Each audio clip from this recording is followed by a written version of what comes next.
What's going on, and welcome into your casual gaming conversation for this week. I'm Nick, that's Matt, and this is your weekly gaming podcast from Co-op 64. Matt, thank you so much for being on the show, buddy. How you doing today? Thanks for having me. I'm in the big leagues now. This is the I've one. graduated from the news farm league, just like Rogan did, and now I'm finally on the casual gaming conversation. Yeah, 120 plus episodes. We didn't have a single guest on this podcast. And then we had Rogan on for the past couple weeks, and now we are having you on the main show. So thank you so much for being here. Thank you so much for going through the gauntlet. Normally we start with bonus pod. Normally that's where we start putting all the contractors, the bonus people. But you started straight on news, which is, I'll say it, it's by far the hardest show to be on. Like, I for me, casual a bonus pod is the easiest. It's Patreon. That audience, we can go and talk about Final Fantasy characters with the best hairstyles for 2.5 hours. They'd be like, oh, hell yeah. Don't tell me with a good time. That's great content. And then this show, the title still reigns true. It's a casual conversation. It's not us going super in depth about the nitty gritty of the industry side of things. And then, yeah, news is hard. News is a difficult show to shoot, especially when it's the weaker news weeks. And you stepped up in. Well, you started out with a new console launch, or announcement, which is pretty big. But then it's been Yoshi and it's been Crimson Desert reviews, and that's kind of it. So it's definitely a weird time for you to come through on that show that is a little bit more difficult to shoot. But you've done a great job. We're very, very thankful to have you over there, and we're thankful to have you on this show. How many? Give me the percent. You've listened to this podcast before. Are we over 10% of the episodes, do you think, that you've listened to? Oh yeah. Of CGC, I've probably listened to like 95% of the episodes. Damn. Yeah, I remember when you started being like, yeah, I'm like listening to certain things, and you didn't critique too much. You were always pretty like even keel about being like, yeah, like this should be this. You did a good job here. I liked this conversation, but you never like threw the gauntlet down too much on how bad I was on that show early on. Which if anyone's gonna tell me how bad I suck, I would like it to be from a good friend like you. Yeah, but now the gloves are off. Now I will. well, right back at you, man. No, you've done a phenomenal job. You want to know what else is just phenomenal? Housekeeping. Let's kick it over to patreon.com/cope64. You can get this show 3 days early, the casual gaming news conversation 3 days early, and a bonus episode of the casual gaming conversation each and every week. There's been some fun ones recently. We did Rogan's gaming history. We did the Resident Evil 9 spoiler cast. We did our most anticipated games for spring 2026 with me and Brady. A lot of fun over on Bonus Pod. You're not going to want to miss it. At the $10 tier, you can write in to the podcast each and every week for this pod and CGNC. At that $10 tier. For this pod in particular, the way we're going to start doing it, I haven't fully confirmed with Connor, is Patreon, we normally only pull 3. This time we pulled in 5. And then we still brought it out to the Discord, and we have like about 10 more from the Discord audience too. So just a heads up on how that's going to work for the write-in episodes. But yeah, we're going to start with Patreon, and then we'll move over for these types of episodes. We got 5 from the Patreon. Normally, it would be about 3 to 5 write-ins for the normal episodes. Also, at that $10 tier, you can get Recollect and Retro, Connor's retro collecting show. I believe he's going through part 2 of his Vita collection for this next episode. We also just shot another one where we spent more money on this episode than we've ever spent on any episode of Recollection Retro. And it like they got us. There were so many good games. We couldn't leave certain ones behind. So it's a great episode. First time Brady's ever been on camera for Recollection Retro. So go enjoy that. Get excited about that. And then also at the $10 tier, you can get the Co-op 64 podcast. We just shot one of those and it's posted about a week ago. Phenomenal content, really, really fun. Me and Brady going through Torg, chocolate fountains versus fondue, beds, and Columbus. It was a really fun podcast, a couple hours. If you're somebody that likes a lot of content from us, Patreon's the place to be for that reason. At the highest tier, you get your name read at the end of each and every podcast we do here, and you get the chance to be the 4th topic over on the Co-op 64 podcast. You write in, we spin a wheel, and if your name gets selected, we choose that topic. PAX. It's PAX week, baby, here at Co-op 64. Me, Connor, Brady, all flying out to Boston, shipping up to Boston. Sorry, that's my bad. That was a missed opportunity there. We are shipping up to Boston to go and be part of PAX. We don't have any panels. We, on Friday and Saturday, we're just going to be walking the show floor, having a great time, playing some games, hanging out with y'all. For those types of like just walking around moments, say what's up, do all the fun stuff. But the real reason we're out there is we're doing a meet and greet at the Boston Flight Club. It is a darts bar. You do not need a ticket to PAX. That will be from 7 to 8:30 Eastern. Myself, Connor, and Brady will be there. Also, I don't know, like, because this was talked about before we brought you and Rogan in for the month of March and everything. You and Rogan are going to be there too. It just works that way. It's just a great thing that kind of happened perfectly that you and Rogan will also be there for this meet and greet. So if you want anything signed by me, Connor, Brady, photos taken, whatever, you're going to be able to hang out with us for about an hour and a half. And then after that, we'll let the night take us wherever it needs to take us, which normally is to another bar to crush more beers. But yeah, so from 7 to 8:30, you can expect me, Rogan, Connor, Brady, Matt, my buddy Braden's going to be there. It's going to be a great time. You're not going to want to miss it. It should be a bunch of fun kicking it with us. We don't, and if you want more details, Discord is the place to get them. Just a heads up, we don't know exactly what the plan is after the fact. We're going to try to get there around 6:55 and everything. And just walk up, grab some tables, go up to a bar, grab a beer and everything. But just a heads up on how that's going to work there. If you want more details, Discord's the place to go and get them. Link to the description down below. Over 3,000 community members talking about Bookopia, talking about Crimson Desert, talking about Marathon.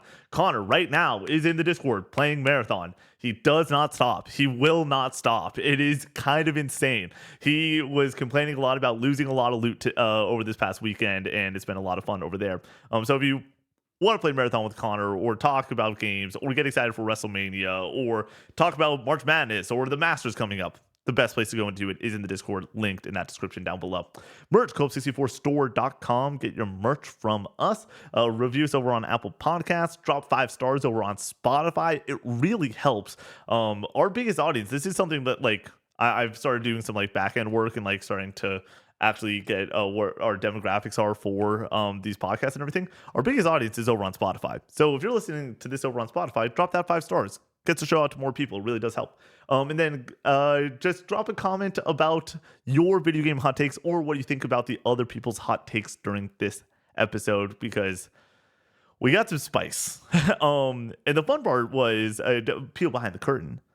Matt and I were on this call for about 20 minutes beforehand, going through every single one of your hot takes and deciding what's going to make the episode and what did not.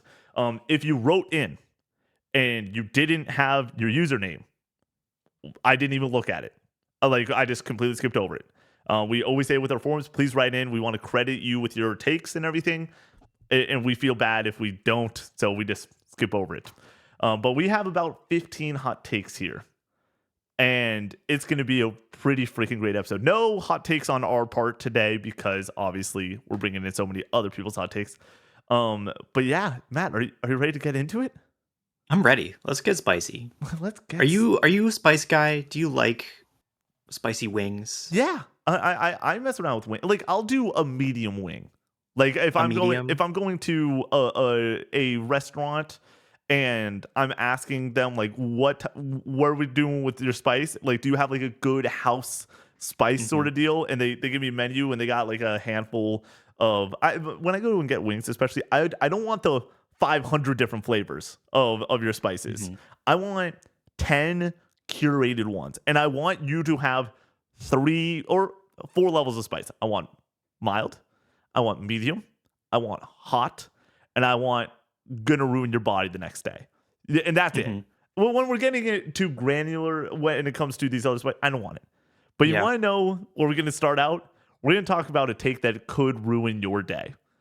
The first take that we have in here is that the RDR2 epilogue is the best section of the game, from the quiet ranch life to building Breacher's Hope, Charles and Sadie's relationship with John, and American Venom.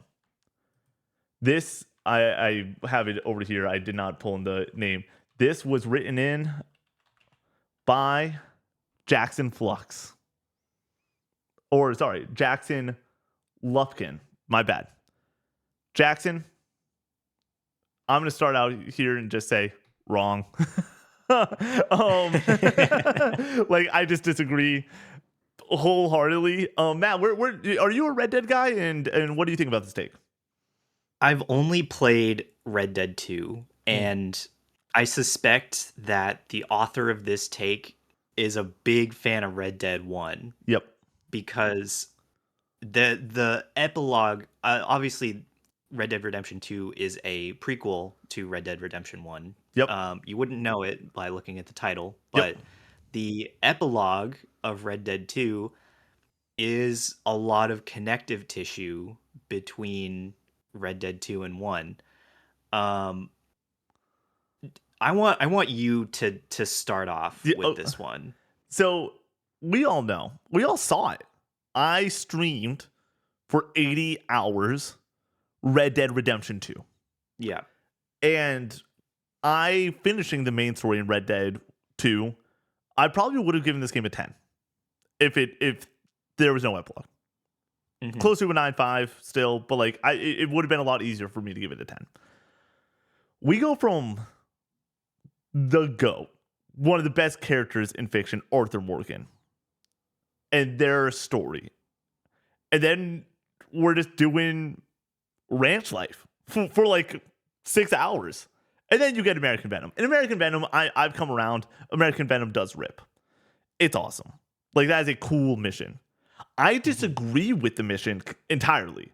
I think that it goes actually completely against what Arthur Morgan's whole purpose was, Yep. especially with his relationship with John, where he was very clear of like trying to tell him to go in a certain direction, and John completely goes in a different direction. And I think it kind of like, and I understand like it needs to go in this direction for the story to make sense with RDR1. Totally get it. Yeah.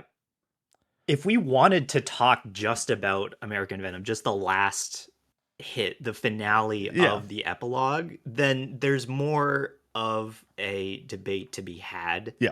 But you don't get there without the context established within the beginning of the epilogue, which is like at least 3 to 4 hours, probably more, of a pace killer. Yeah. And it the obviously Red Dead 2 is a very long game, Yep. and the narrative arc of that game, like the plot diagram, is on the denouement. It's the last line of that plot arc diagram is the entire epilogue, and it's very long. And what I always say, I wanted to throw this to you first because I was wondering if you'd say it. What I always say about the Red Dead 2 epilogue is it overstays its welcome. Mm. I'm glad it's there, and the choices they made are fine with me, but they spend too long on all of them. I don't want to have quick time events where I build a house for like 5 to 10 minutes. Why, like, can you imagine? We're talking about one of the greatest games of all time, and this person is like, yeah, I really like the building the house part. And if you don't say that you really like the building the house part, you're not taking the section for what it is. You're remembering the Yeah, highs because there's a lot of yeah, well highs, said. but you're just like, yeah, like, man, I really liked the 1 hour of the epilogue that is gas, where it is John on the boat. I'm trying to keep things as Yeah, vague as possible. Like, oh my gosh, like absolutely, that's awesome. And like, there's certain absolutely. American Venom, phenomenal, and like, there's a lot of heart there. But like, and his relationship with Sadie is like phenomenal. Sadie, like, I kind of want Sadie to be the protagonist of the next Red Dead game. If I had my druthers, that's the direction I would go in. Um, because of how good the relationship is in the continuation Sure. between Arthur and John's story. But like, we're not taking. I feel like you're not taking the epilogue for what it truly is when it comes to the amount of time you're spending doing the monotonous shit. And then if you are saying like, no, no, I like that too, then you're just wrong.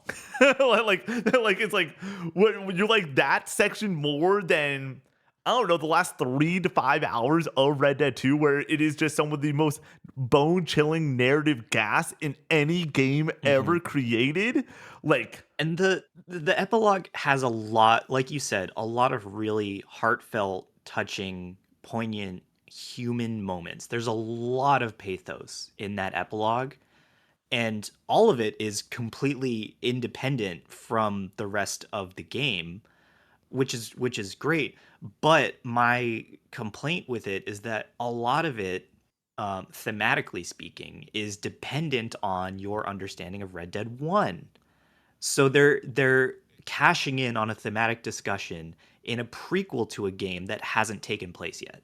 Yeah. And it that is kind of why Red Dead 2 ends up being a sequel despite taking place beforehand, is because a lot of the player's emotional investment has already been made, has already been paid for in the first game. Yeah. So that's why I don't like that players who started with Red Dead 2, like me, um, don't have the same level of emotional investment, and that's why the epilogue is not paying out for me. Well, I also think that the emotional investment part, which is 100% true, you're not going to have the same emotional investment that an RDR1 player would have. But also, this game portrays itself to be a separate story for 90% of it. Like, it is Yeah. because it's a prequel and because you were playing as Arthur Morgan, like, why? It's not even just from the function of it being a prequel, it is also just a function of the runtime of the game, that for many acts you are doing one thing, and then for this last act you're doing something that is completely separate, and they're able to cash in on the relationship that John and Arthur have, which is a phenomenal relationship, but Hmm. it doesn't work in the grand context of the Yeah. sequelization of this. It doesn't work in the grand context of a first time player. And then if you're also like the Red Dead Redemption 1 fan, it's like, did they even do a proper job of giving you like sure you get to the point where you would at the start of RDR1, great, but like are we going and talking about like, is that exactly what you want as the Red Dead 1 fan? Because Yeah. I don't know if the Red Dead 1 fan wants to be building fence posts. I assume they don't. And Red Dead Hmm. Redemption 2 has a lot of slow moments, don't get me wrong, but I like the slow moments of trudging through the snow and being ingrained in this world and starting to seep into these characters more than I know who John is. I know the direction this man like has been going in this game and where he's going towards with Red Dead 1. But now let's build some fence posts. Now let's go and milk the cow. Let's Yeah. clean the Yeah. corral. Yeah. Like, I don't want to do that.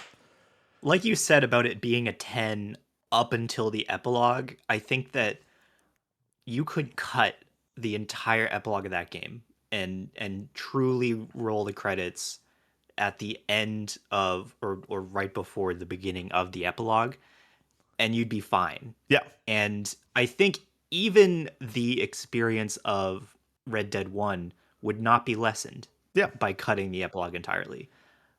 So that's why I fundamentally disagree with this take. Thank you though for writing in with it, because you made it very well thought out, Yes. and in spite of us disagreeing with you, it still has merit. Yes, and I will say, you do kind of automatically, even though I disagree with you wholeheartedly, it's like American Venom's so freaking good, and I True. rewatched American Venom We like a we couple weeks didn't we ago. didn't talk about American Venom enough. It's It's so, good. it's so It's good. good. It's fun to play. It's Fun to play. it's extremely fun to play. By the way, I also do want to say Red Dead would not be a 10 if you cut the epilogue. The gunplay alone makes it impossible for me to give it a 10. I think that the auto aim shooting is serviceable, but when the core gameplay, the number one thing to do in that game, is not great or exemplary, it's really hard for me to give a game a 10 out of 10 score.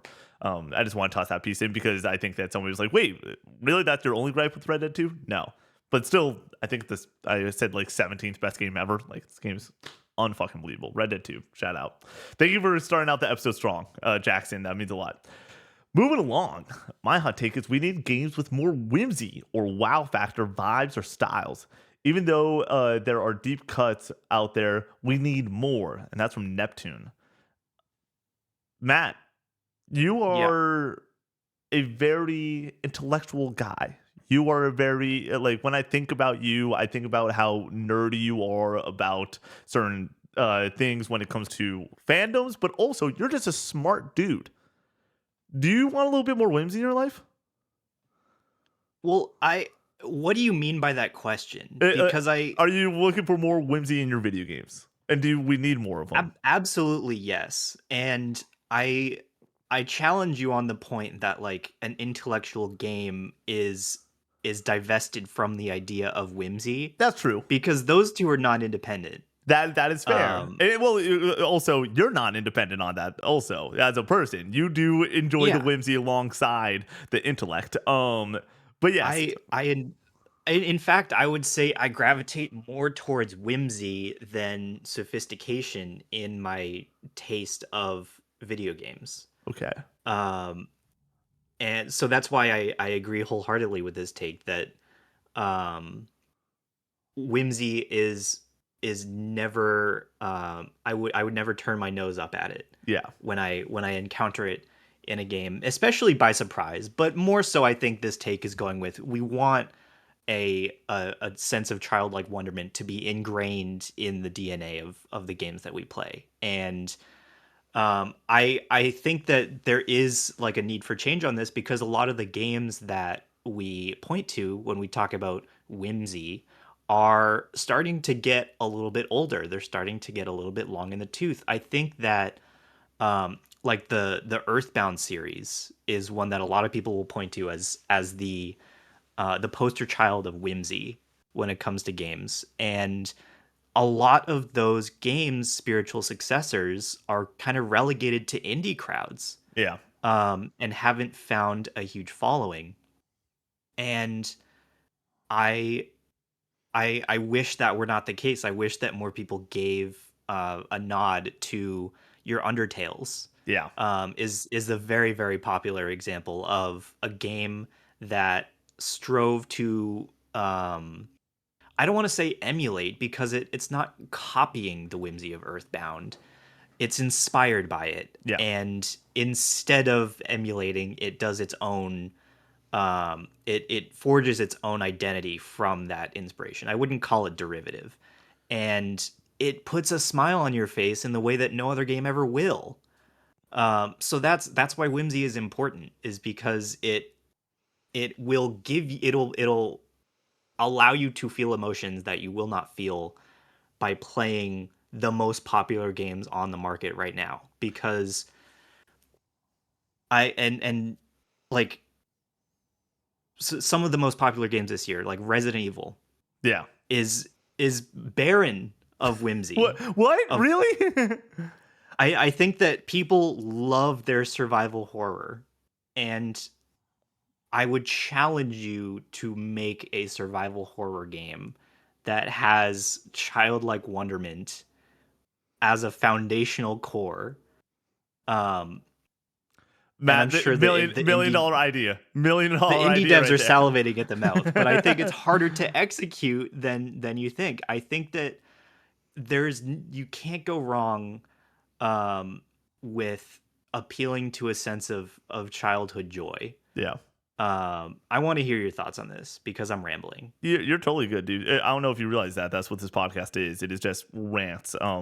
And I'm always happy to hear a Matt rant. The reason, once again, going back to why we asked you for this month to come on and such, the number one reason, more than you just being a ball knower and one of my best buds on this planet, was talking to you about Metaphor back in Torque 2024, where you just Mhm. ranted for an hour plus about like different aspects of this game. We're 30 minutes into this game, and I'm like trying to I would go like 5 steps, and you'd be like, "Hey, quick little thing about that," and I'm like, "This guy just knows shit." So yes, you're totally okay to rant. You got the green That's light a great there. example of a game that is at its core both intellectual and whimsical. Yeah, I think there's a lot of levity that comes from sort of like an innocent sense of fun in that game.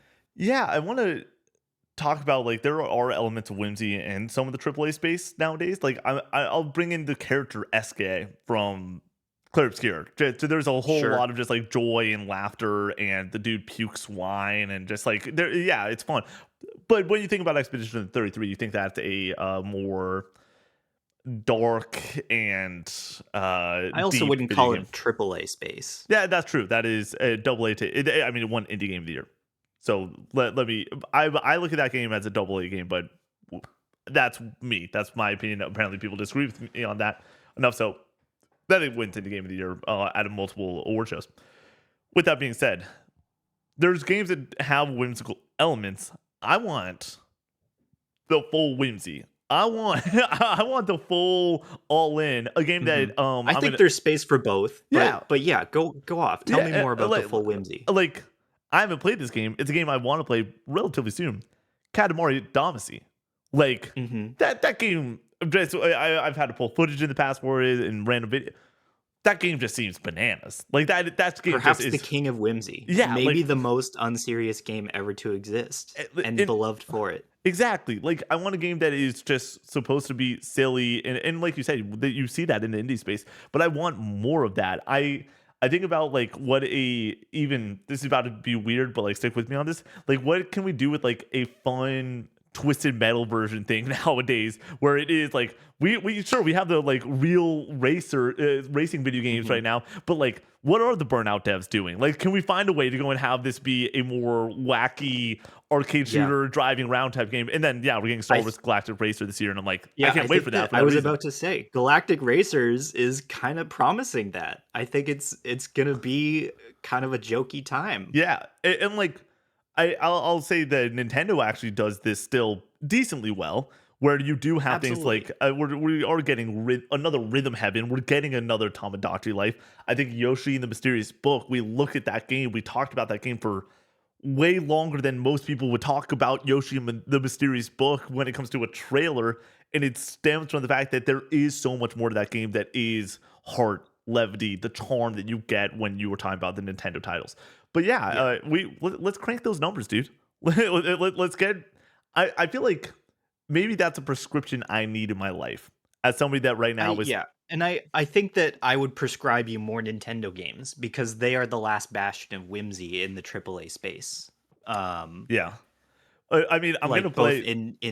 in their visual designs and their dialogue, both of those games are or both of those parts of their games fundamentally they appeal to kids, but they also primarily appeal to your inner kid. Yeah. And that's why they're popular with adults is because there's a part of you that doesn't grow up or go away that still likes whimsical parts of a video game. And that's why people still love Nintendo titles to this day. Hell yeah. I mean, like the Wonder Seeds alone, like just thinking about like that process in Mario Wonder is Yeah. like, that's just goofy, dude. You know, Mario turned into a goddamn elephant, and we don't talk about it enough as a culture. We like, don't. like we need to really figure out. Shooting water from his dang trunk. Oh man. All right, you ready to move on to this next one? Do it. We can talk about whimsy for another 3 hours. Maybe that's a podcast we shoot in the future. Just Let's like go whimsical. let, Let's do the let, whimsy pod. all right, another Who one. can think of the most whimsical game? But I think Katamari Damacy might be It probably is. I think we 101. did it. And I Earthbound's think we pretty figured it gosh darn out. close. And Undertale was the first one I thought of when this question was read. So Get in oh, the comments. Tell us the most whimsical game. absolutely. All right. We got three more from Patreon before we get into the Discord write-ins. Call of Duty, as we know it, should end.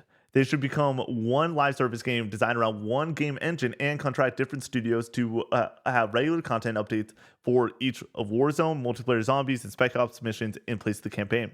That's from Trey Frazier. Matt, you're not really a COD guy too much. No. With that being said, like the memory for me of us becoming friends, the first time I entered your parents' household, which ended up being my second home for the majority of our high school years, was me coming in, and in the office area, you had Black Ops 1 set up. You had Mhm. Nuketown running, and we got after it. We had a great time. But you're not somebody that purchases it annually by any means, and or if you had, it's been probably a decade since then, right? Yeah. With that being said, Trey Frazier, I like this hot take. It's never going to happen. Money. They like money, and these annual releases are not a ton of work, and they make a ton of money. When I say not a ton of work, I truly do mean, they have certain templates already in place. You're not going from scratch. You're able to go and build off in a smaller way. But like they're never going to go and do that. Do I think that they should? I don't know. I like the idea of being able to build off things. I would say the best Call of Duty that we've ever gotten to this day, and I'll stick by this, is either BO2 or BO3. I prefer BO3, especially from the zombies experience. And if they could have built off that zombies experience alone, in the same way that the community has over on like Steam, I could see that being pretty awesome. But live service games in general, their innovation at times feels not great, and you see that from games like Fortnite and Apex. So getting a new crack at it year after year sometimes results great new content, but sometimes it results in shitty new games like Call of Duty Vanguard. So I don't think that there's Let an me exact answer. let me pitch something to you. Do you think there is a situation where Call of Duty would ever successfully adopt the Destiny model where you buy a game once, it becomes an ongoing live service game, and rather than doing um, separate paid installments every year like Call of Duty is currently doing, they just update their game with a paid expansion every year or so, like Destiny is more known for doing. So instead of getting a Call of Duty Black Ops 7, you just have Call of Duty Black Ops, and each installment is an expansion, which potentially could solve the issue of people being upset that their favorite maps are no longer included because they wouldn't go away, or people being upset that the zombies experience is not what they wanted it to be because it's conserved through releases. So the reason that they don't do that, and I think that they could, but the reason that they don't do that, and why somebody probably in that studio has pitched this, is because what you just said, that formula makes a lot of sense for a team size of Bungie, where you have the single output, we're going in a certain direction, new content release, compared to where you have three different studios traditionally working on these three different Call of Duties. So getting them all in to do the same thing and working under the same engine, when you have this vastly different talent group on what they're supposed to do, what their certain stylistic inputs are known for, makes it a little bit harder to go and point the boat in the same direction. With that all being said, Sure. too, Bungie is in the business of dropping expansions. How much is an expansion in Destiny? Is it $40 or 40 is it, bucks. yeah? Usually the big ones are like 40 Yeah. bucks, and they'll usually do free updates throughout the year in accordance with that. When you're doing the $40 update, you're making on your player base. You have your player base, like your number one. You're getting some new players in, and then you're really capturing the audience that you already have. Whereas every Call Mhm. of Duty, there is a new group of 13-year-olds that buy their first COD.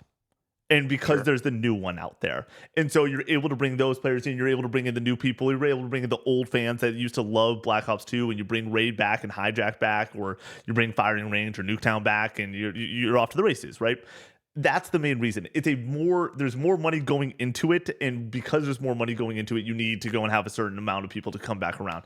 I don't think they're ever going to adopt it. And I like the free to play model doesn't work for like 90% of companies, 99% of companies. And so when you have this model that Trey Fraser's pitching, the reason that the model that Call of Duty does what they do is it's a financial burden, I would say, more than anything else, because they need to make a certain amount of money to make sure that they're able to keep these three studios functioning and not have to lay teams off and such. Moving along, most 2D platformers are boring. A good 2D platformer should be difficult to have fun movement options, ideally both like Celeste. I really struggle to enjoy games like 2D Mario and 2D Sonic because they're pretty easy and have simple controls. I respect their legacy and appeal, but it's not for me. And that's from Skylo over on Patreon. Matt, are 2D platformers boring? 2D platformers are not boring, and your Marios and your Sonics are not boring. You might just be looking at older, simpler versions of them. Yeah. I think that the latest installment in the Mario franchise, if for the 2D realm, is Mario Wonder. Yes, Yeah. and that game can get hard if you play it for long enough. The like just bare bones get to the end of the game easy. Yeah. Anyone can do it, and that's what it's made for. If you want, there are challenging levels scattered throughout the entire game of Mario Wonder. There are hard levels in the first world. So it's not a Celeste situation where the game starts off moderately hard and incrementally gets more difficult as you go. And then of course there are even more difficult like B-sides and C-sides. Um you will never find the difficulty of Celeste in Mario, and that's totally fine. Yeah. Um, they're catering to different audiences.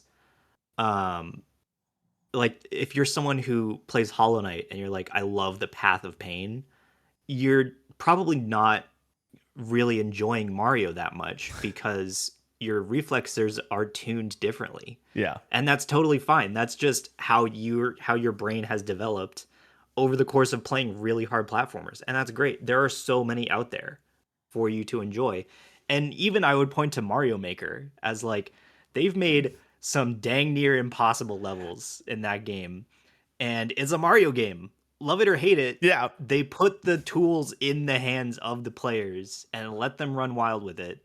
And at the end of the day, it's still Mario because one of the things that take brought up was that Mario and Sonic have simple controls and that makes them boring. Mario Maker has the controls of just Mario, the Yep. older Mario games, and it's nowhere near boring as long as you have creative freedom with the level design. So, yes, the Nintendo developers will not always make a creative enough level to challenge you to your fullest, but they have proven that the Mario formula can be incredibly challenging, and therefore not very boring. Yeah. When you're asking for like difficulty or fun movement options, it's like I think that we've gotten a little bit over our skis when it comes to even Mario, where it's like Mario over the decades of iterations we've gotten on the 2D space that have changed up movement in through Hmm. abilities in so many different ways that like we just think it's commonplace, but it's like actually like no, this has changed and developed and it's Hmm. cool, and now we get wonder. But then also the difficulty, like you said with Mario Maker, is also bananas. So it's not really a Mario issue; it is a what you're looking for issue. But I think that going back to what the initial take is boring. It's like Mario became a fucking elephant. So it's not boring when it comes to the whimsy fun side of things. Like there's no way that that's a boring idea. And there's talking flowers and it's like that game is crazy by all accounts. And then when you're talking about the difficulty aspect, I think that there are so many difficult punching platformers all the way back to your Super Meat Boys. And like Hmm. when we're going into Absolutely. running through the different gambits, it's like, so what's boring? I think that you're just going and having a certain expectation for games that it is your taste, which there's nothing wrong with your taste. But most 2D platformers are boring. I think really just comes down to what are you looking for. But even at this point, like when I think about 2D platformer, I can basically go and be like, either this was like the fundamental innovation of what a platformer is, or they've gone beyond it in a way that makes it not boring. And so Absolutely. I just don't really know where this take is coming from, but I like the take, Skylar. Thanks for writing in. Well, I like the what the what I would say in response to the take is that there are enough games out there Yeah. to cater to everyone. Yep. And no one 2D platformer is actually made for everyone. I think like I was talking about Mario Wonder, but if you think that if you get all the Wonder Seeds in Mario Wonder and you're like it's still too easy, then there's another game out there that is for you that will challenge you. Yeah. All right, moving along. Billy Keller writes in with our last Patreon write in and says, the internet ruined gaming forever. A game cannot come out without being under intense scrutiny beforehand from people expecting the game of a generation quality with each and every release. Gone are the days of releasing a game and being able to play them at your own pace without it being spoiled day one, or there being thousands of guide videos on release spoiling what would actually be extremely awesome and satisfying discoveries in the game. You cannot play multiplayer games without sweats trying to be the next Shroud or Scump. We will never go back to how it used to be, and it fries my heart the longer I think about it. Matt, did the internet ruin gaming forever? Did it ruin gaming? Maybe. Did it change gaming forever? Yeah, Yes, absolutely. It changed the way that games are made. It changed the amount of content that is put into games. Um, I think I one example that I want to bring up is that in a time before the internet, there was the game manual, yeah, and that's something that we've kind of forgotten about a lot when it comes to games that are coming out this year and beyond. They don't come out with manuals anymore, and they tutorialize you as you go. But games used to be cryptic because due to technological limitations, they couldn't afford to tutorialize you as you were playing the game. There wasn't enough space on the cartridge to do that. So it was cheaper and more effective to print a paper manual to tell you how to play the game.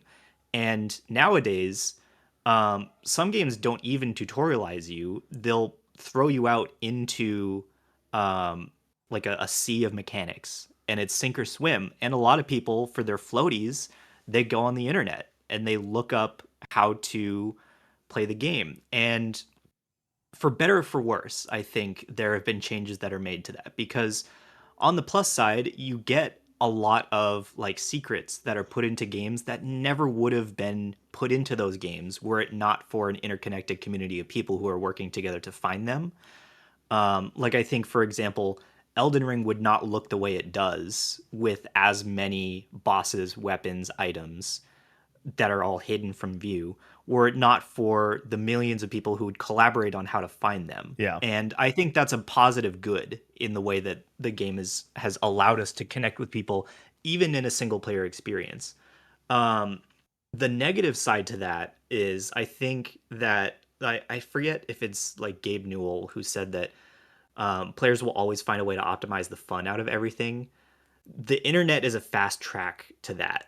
Yep. And whenever it comes to, especially in the multiplayer space, there are a lot of great multiplayer games that allow players freedom to pick and choose how they want to play the game with other people, and whether that's competitive or cooperative, there's always going to be a cohort of people who um, want to play the game optimally, and that's their right, that's their prerogative. Prerogative. Yeah. But they're sharing the space with everyone else, and that is just the nature of an online game. And it's kind of been that way. Like the to say the internet ruined multiplayer games is a tricky thing to quantify because a multiplayer game besides couch co-op is inherently reliant upon the internet and the amount of people that come along with it. Um, so like to say that the internet ruined multiplayer games would kind of discount like your experience on Halo 3 when multiplayer gaming was in its infancy. Yeah. Um, and it's not fair to discount that because the internet made those good experiences possible. And I think that it is incumbent on games now to put out something that won't incentivize people to be sweaty and toxic. And for the most part, they do a good job Yeah. of making games that facilitate positive communities. So I think that overall the internet didn't ruin games, but we've been around for long enough to notice the changes. I like agree with like 98% of what you said. So I'm not going to double back on a lot of what you said. I Give agree me the with 2%. uh there are certain game communities that can be toxic like on new releases Yeah. and such when it comes to those things. I would say that most, you said most, so your statement still stands, but that what raised my ears a little bit, being like, did this man just say that there's not toxic communities in certain online things? You know the ones, I know the ones that can be toxic at times. Shout out to League, shout out to Valorant, basically Riot video games. No, but I also do think that there is just a level of like, yeah, I think that the internet, I lean on the fact that the internet is a general good, and it's the way that you interact with the thing. It's not the thing that is inherently bad. It's the way that you interact with it that can go and drain your joy from certain situations. Like, Yeah. if you are like, man, I don't want to go and see the guides and the day one, this is how you go and optimally play Crimson Desert. Don't follow gaming creators that is their specialty. Yeah. Like, find ways to not do that. There's going to be people that want that, and there should be people that, by the way, get employed by doing so. Like, there's a lot of people in the games industry space make their paychecks by doing walkthroughs and by doing articles about how to get the best sword in Bloodborne. Like, Hmm. and I think that's a good thing. There should be more people in the space. So yeah, I think that's the way that you interact with it. And then I want to go on this point that they brought up. A game can't come out without being under intense scrutiny beforehand from people expecting game of the generation quality with each and every release. You want to know where that doesn't really exist? The indie space. And yes, Rogan Plays Games has been incepting my brain for the past 3 weeks, having him on these shows, trying to go and make me play more indie games and appreciate them in a more not more special way by any means. Games across all different types of framing can be equally special, but like to give them the nod in this great way where you want to know what like doesn't have, even though we're all pretty excited for it, the most gargantuan expectations, Made in the Hollower. And that's a pretty exciting like new indie game that's coming out this year. I don't think anyone's coming out being like, if Made in the Hollower isn't game of the generation, it's bad. But like the whole discussion around Crimson Desert, and I highly recommend Matt and I talked 40 plus minutes about the industry aspect of Crimson Desert and the way gamers were reacting to this news and everything. Go and listen to that pod over on CJNC. But like, if you're like, oh man, this has to be the game of the generation, and then it's not, but you were expecting it to be so, you are listening to creators that are potentially not leading you astray by any means. I don't want to like say that people are allowed to be hyped about things, but there is a level of, there is going to be creators that will make content about the thing that goes and gets them the most views, and the most views are headlines that are game of the generation. Have the crazy radicalized opinion to go and get clicks, whether it is this game rules or this it's the greatest game of all time or this game blows. That's how people go and get clicks nowadays. And it's a very sad thing, and I hate it. I like that on this channel we are able to talk when we're doing our GOTY list, our top 10 list. My list and Brady's list and Carl list look very different. And that's a good thing. Like I because we all have different opinions on these things. And it's not just about what the clicks are, it is what our actual opinion is on these fucking games. So yeah, my take there is interact with the things that you want to interact with, but don't allow somebody to steal your joy when it comes to somebody being like, Crimson Desert was the game of the generation that gets a 78, and then Crimson Desert sucks. It's like, well, if you ever wanted Crimson Desert, go and pick up Crimson Desert.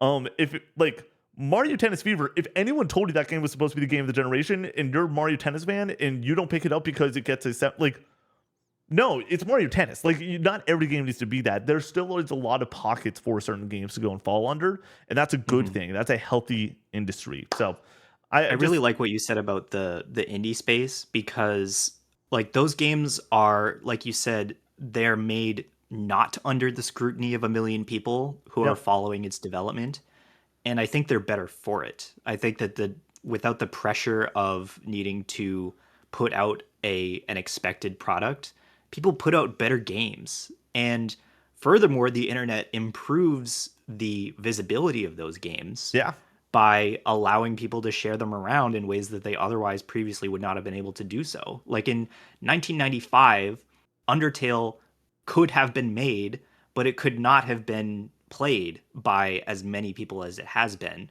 without like Steam and the facilitation of a community around it. Yeah. All right, Matt, you ready to move on to the next one? Let's do it. We're now entering the non-Patreon zone. So these episodes for a long time, we've done 2 years of the show. We've always just allowed anyone to write in, even if you aren't subscribed over on Patreon. Obviously, we introduced the Patreon write-ins. So we still want there to be a good balance of those two things. But we are going to always lean more for these types of episodes, more on the free side of things, just in general, but also get a couple more Patreon write-ins there to go and respect and honor the people that go and kick us that $10 for these types of episodes, because they are the write-in episodes. So for our non-Patreon people, and some of these people, by the way, do support over on Patreon. This is just a different form that was available to everyone in the Discord. And if you want to write in, join the Discord. From Snake.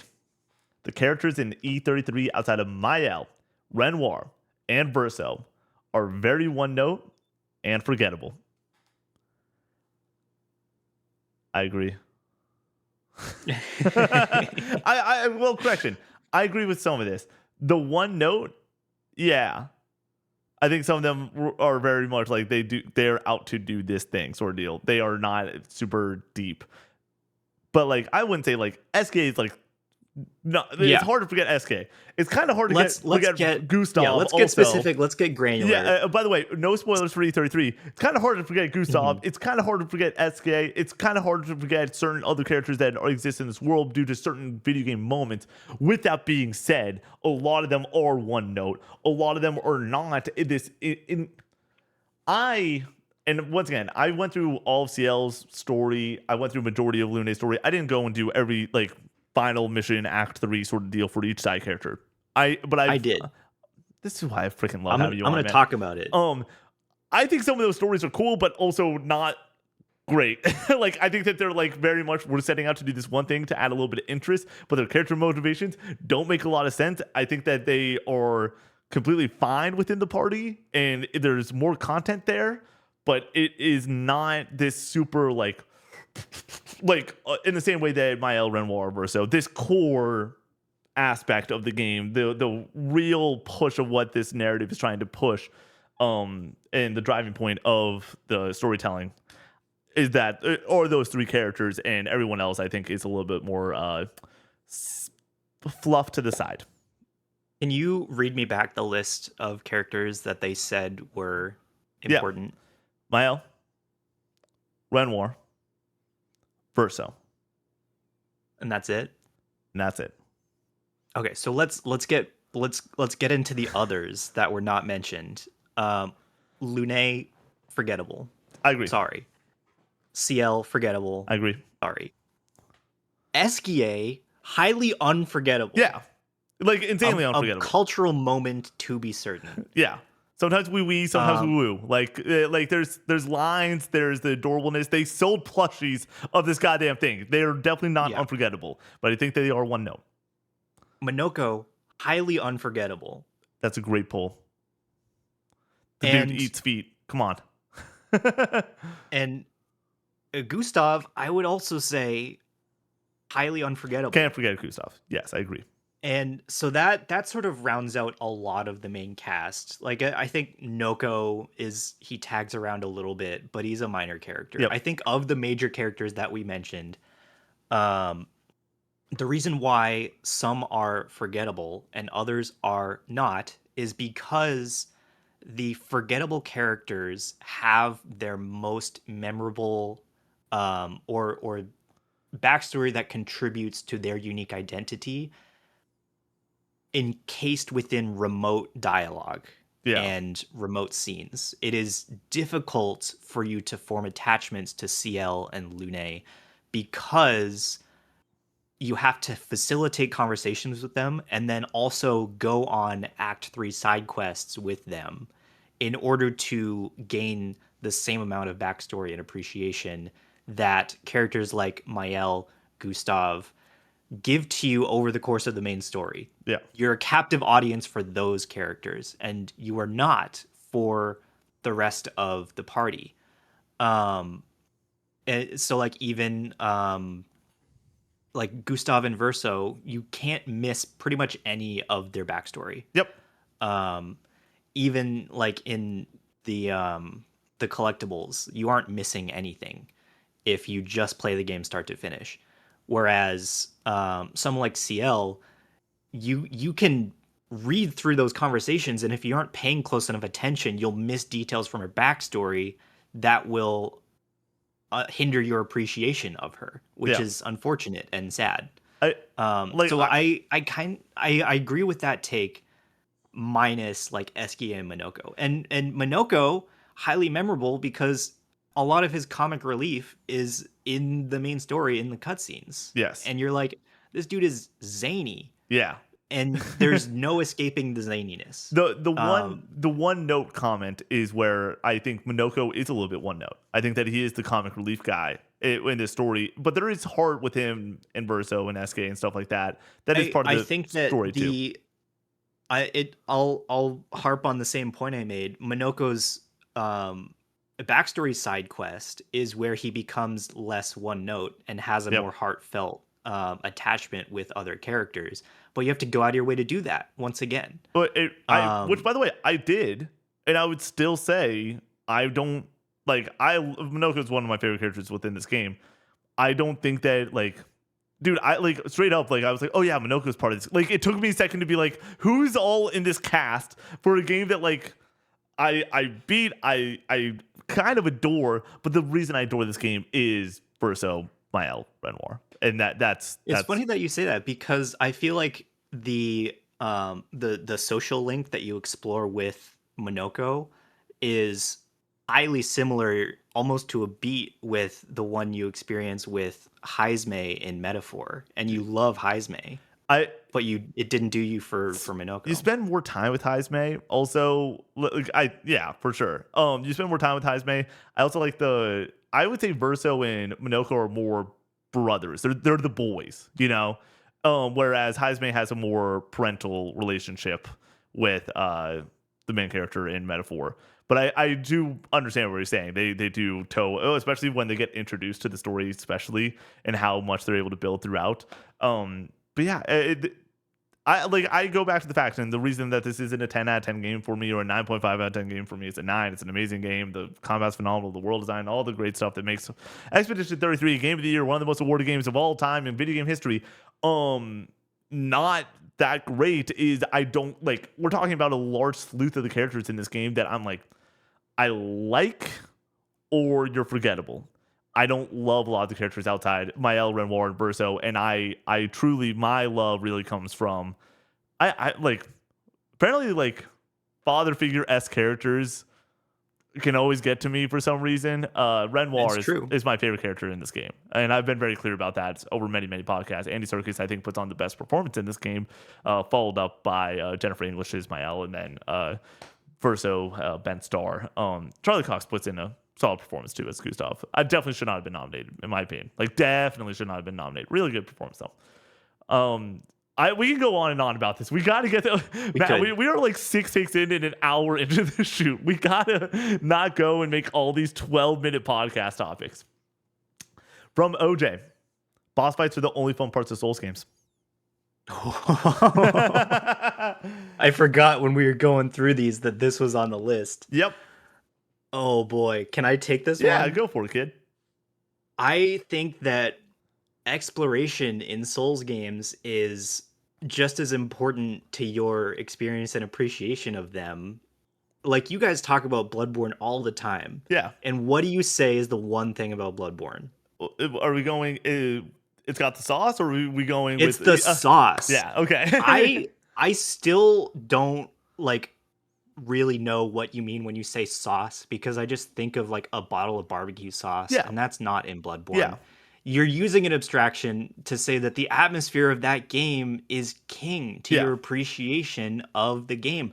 If Bloodborne was a boss rush game, if you played Bloodborne the way you played Monster Hunter, where you just went from one boss to the next, nobody would like it nearly as much. And the same goes for Elden Ring. If Elden Ring was just a selection of 180 boss fights that you could just select from a list and then go do, no one would appreciate it for what it is.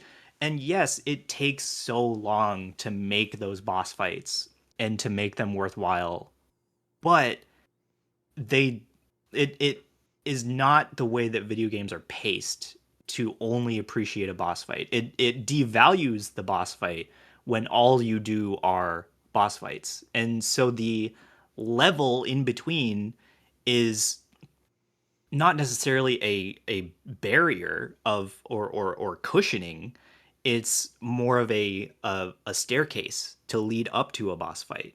Yeah. So you're building to a climax and not padding out playtime. And so that's sort of the general overview that I would say with levels and bosses.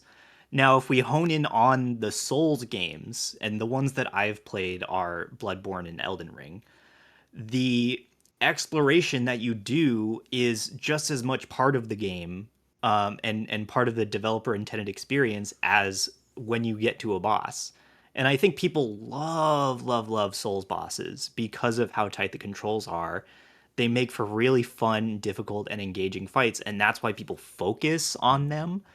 But the levels that you encounter in like Bloodborne and the we'll call them the legacy dungeons in Elden Ring, are made to engage the player in a totally unique way because you get lost in them, right? And I think if Connor were here, he would say that getting lost is like the most fun Yeah. part of navigating those levels. And it really is because there are other mechanics tied to that don't really matter to bosses. Like losing your currency upon death doesn't matter to a boss fight that you just walk in and die repeatedly Yeah. because you've already spent them going into it. So running around with 65,000 souls and being like, "Oh shoot, if I die here, I'm losing a huge investment." That's a part of the game that really gets your heart pounding, much in the same way that a boss fight would, but slightly different, and it draws out different emotions from you than being in a boss fight would. And so that's why I think that the other parts are just as important to your overall experience of the game, and I wouldn't have it any other way. Yeah, in the top 50 series, Elden Ring, the reason I say that that's the greatest game of all time was the boss fights. But there's many games with boss fights. Like there's many games that have great boss fights in them. Like Cuphead, for example, has a slew of phenomenal boss Mhm. fights in, or just like phenomenal art design. Is like it's phenomenal. But like the reason that the Elden Ring is the greatest game of all time is not just the boss fights, and it is that exploration. It is the world design, level design that goes along with it. I feel like there needs to be that climax at the very end of whatever the level that you're in an Elden Ring or in a dungeon space like a Yarnum, where you're weaving through different hallways in a Mhm. maze-like structure. Getting the aha moment of getting to the boss and then getting the sweet treat of then overcoming the boss is phenomenal. It's epic. With that being said, like I think about the first time I entered Limgrave, and there is a really old video of me reacting to my first time ever entering Limgrave back in 2022 when I booted up Elden Ring for the first time. That was jaw dropping. It was stunning, and I will like that emotion and that feeling is nowhere has nothing to do with the boss fight. And so Yeah. like being like you say fun, the joy that I felt from that being like, oh, I'm gonna get to tackle this open world and be able to discover new things. Like when you get to go and look over a new vista in Elden Ring, you're like, holy shit. Like when you get into any new locale in Elden Ring, it's like, oh my god, or what are we doing? Like this is so cool. And there are certain parts of the boss fight outside of just the mechanical boss fight that makes it like impressive, like the environmental design that From Software is so well known for at this point, whether it is ROM's level design all the Mhm. way to Elden Beast. But like I think that there's You Father. just described two like completely open I areas was gonna say with Father no Gascoigne's. walls. I was gonna say Father Gascoigne's There you go. also in there too. Thank Sure. you, thank you for. I literally was like, Matt, I did my own mental gymnastics there, being like, oh no, you did just say exactly two things that are just open spaces. Anyways, like that also has phenomenal. I mean, like Ishin, and the way that that level looks at the very end of Sekiro, like there's so much good shit in these games outside of it. Exploration Yeah. being one, storytelling, which I know is not done phenomenally well in these games when it comes to spoon feeding it for the people that want it, but the people that are down to pick up items and read shit and learn more about this world, these places are crazy. Like they are so well written and so like as somebody that doesn't like to read and is Mister, yeah, I'll look up the YouTube video after the fact when it comes to my soul storytelling. It's still hella impressive. There's so many reasons that these games are fun outside of just the boss Yeah. fights. I loved watching Connor play Dark Souls on stream, and my favorite parts of those streams were whenever he'd find a shortcut and he'd be like, "Yes, a Yeah, shortcut!" Or he'd get to a bonfire and he'd be like, "Finally!" yeah, Or he would encounter a new enemy that he hadn't seen before, and he's like, "Who are you?" I just want someone to look at me the way that Connor looks at his freakos because no one can come between Connor and his freakos. And you only get like 10 of those if all of them were boss fights. yeah. But there's so much more possibility when you have regular enemies to sharpen your blade against. All right, moving along. Oh my gosh, there's so many good takes. I'm gonna go with a shorter one just so we can get this one out of the way. Remedy is not a great studio. Alan Wake 1 and Control are both very flawed and not good games. Alan Wake 2 is great, but it's the exception. That's from Uptown Cran. Matt, what's your Remedy experience? We talked a little bit about this pre-show. I started Control and I put it down. Yep. So I'm like pretty apathetic, pretty indifferent towards Remedy in their titles. Uptown Cran, you can eat a big bag of butts. I think that Remedy is literally one of the greatest studios in the game. I think that they are so immensely creative. Speaking of sauce, there's so few studios that just do the weird thing and crank the volume up to 1 billion the way that Remedy does with their Remedy verse with Alan Wake and Control. Yeah, sure, FBC Firebreak. I'm shocked that you didn't bring in FBC Firebreak because I feel like that's the best sticking point on why they're not a great studio. But that was definitely seemingly a side project where we're still 3 years after the release of Alan Wake 2 getting another full-fledged Remedy game with Control Resident. So I think that like it's impressive that they're able to go and get these games out of a fast enough clip. But yeah, that game's not great supposedly. So sure, well that's your biggest take in my opinion that could have helped your argument. You didn't bring it up, so it is null and void. If you're just talking about Control is an amazing game. It's like an 8.5, 9 out of 10 game. Control, after being it, I gave it a 9. I'm definitely waning back between that 8.5, 9 area. It reminds me a lot of how I think about Resident Evil 2 Remake, because I go between that being an 8.5 and a 9 pretty often. But yeah, I think that Remedy's awesome, and Sam Lake is a genius. Legitimately, like an auteur, one of the few people in this industry that I would do basically anything to have on a podcast like this and just ask them questions. Not even about video game design. I just want to be like, dude, what's your breakfast order when you go into a diner level shit? Like, I just want to know how this guy's brain works because I find it absolutely fascinating that he's able to write games like this. What do you think it is? We know he loves his espresso and coffee. He takes the photos with a lot of celebrities with that. I think that he this is about to sound really bad, but stick with me.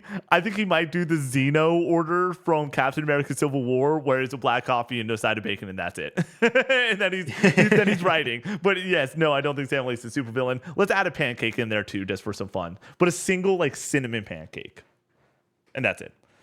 Matt, what's your breakfast order from a diner?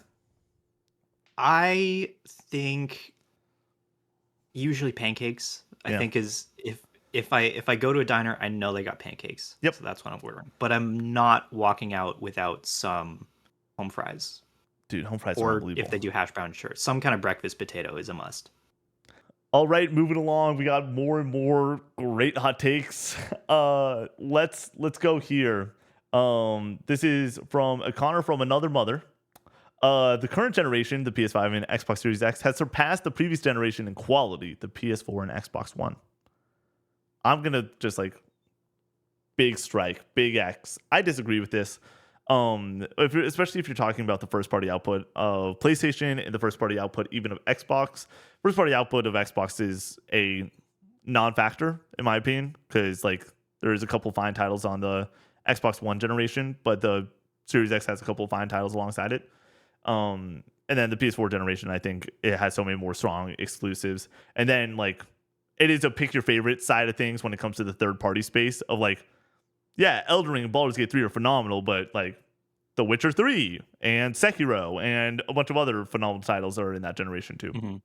So I think from the first party output, it goes to the PS4 generation. And then when it comes to the third party, it is a dealer's choice, but I'll still take the PS4 over the current gen. I can't speak too much on the Xbox side of that conversation, but I do agree with you that the exclusives that came out in the PS4 generation are your go-to games. If you haven't played those ones, you should play those before the ones that you can find on PS5.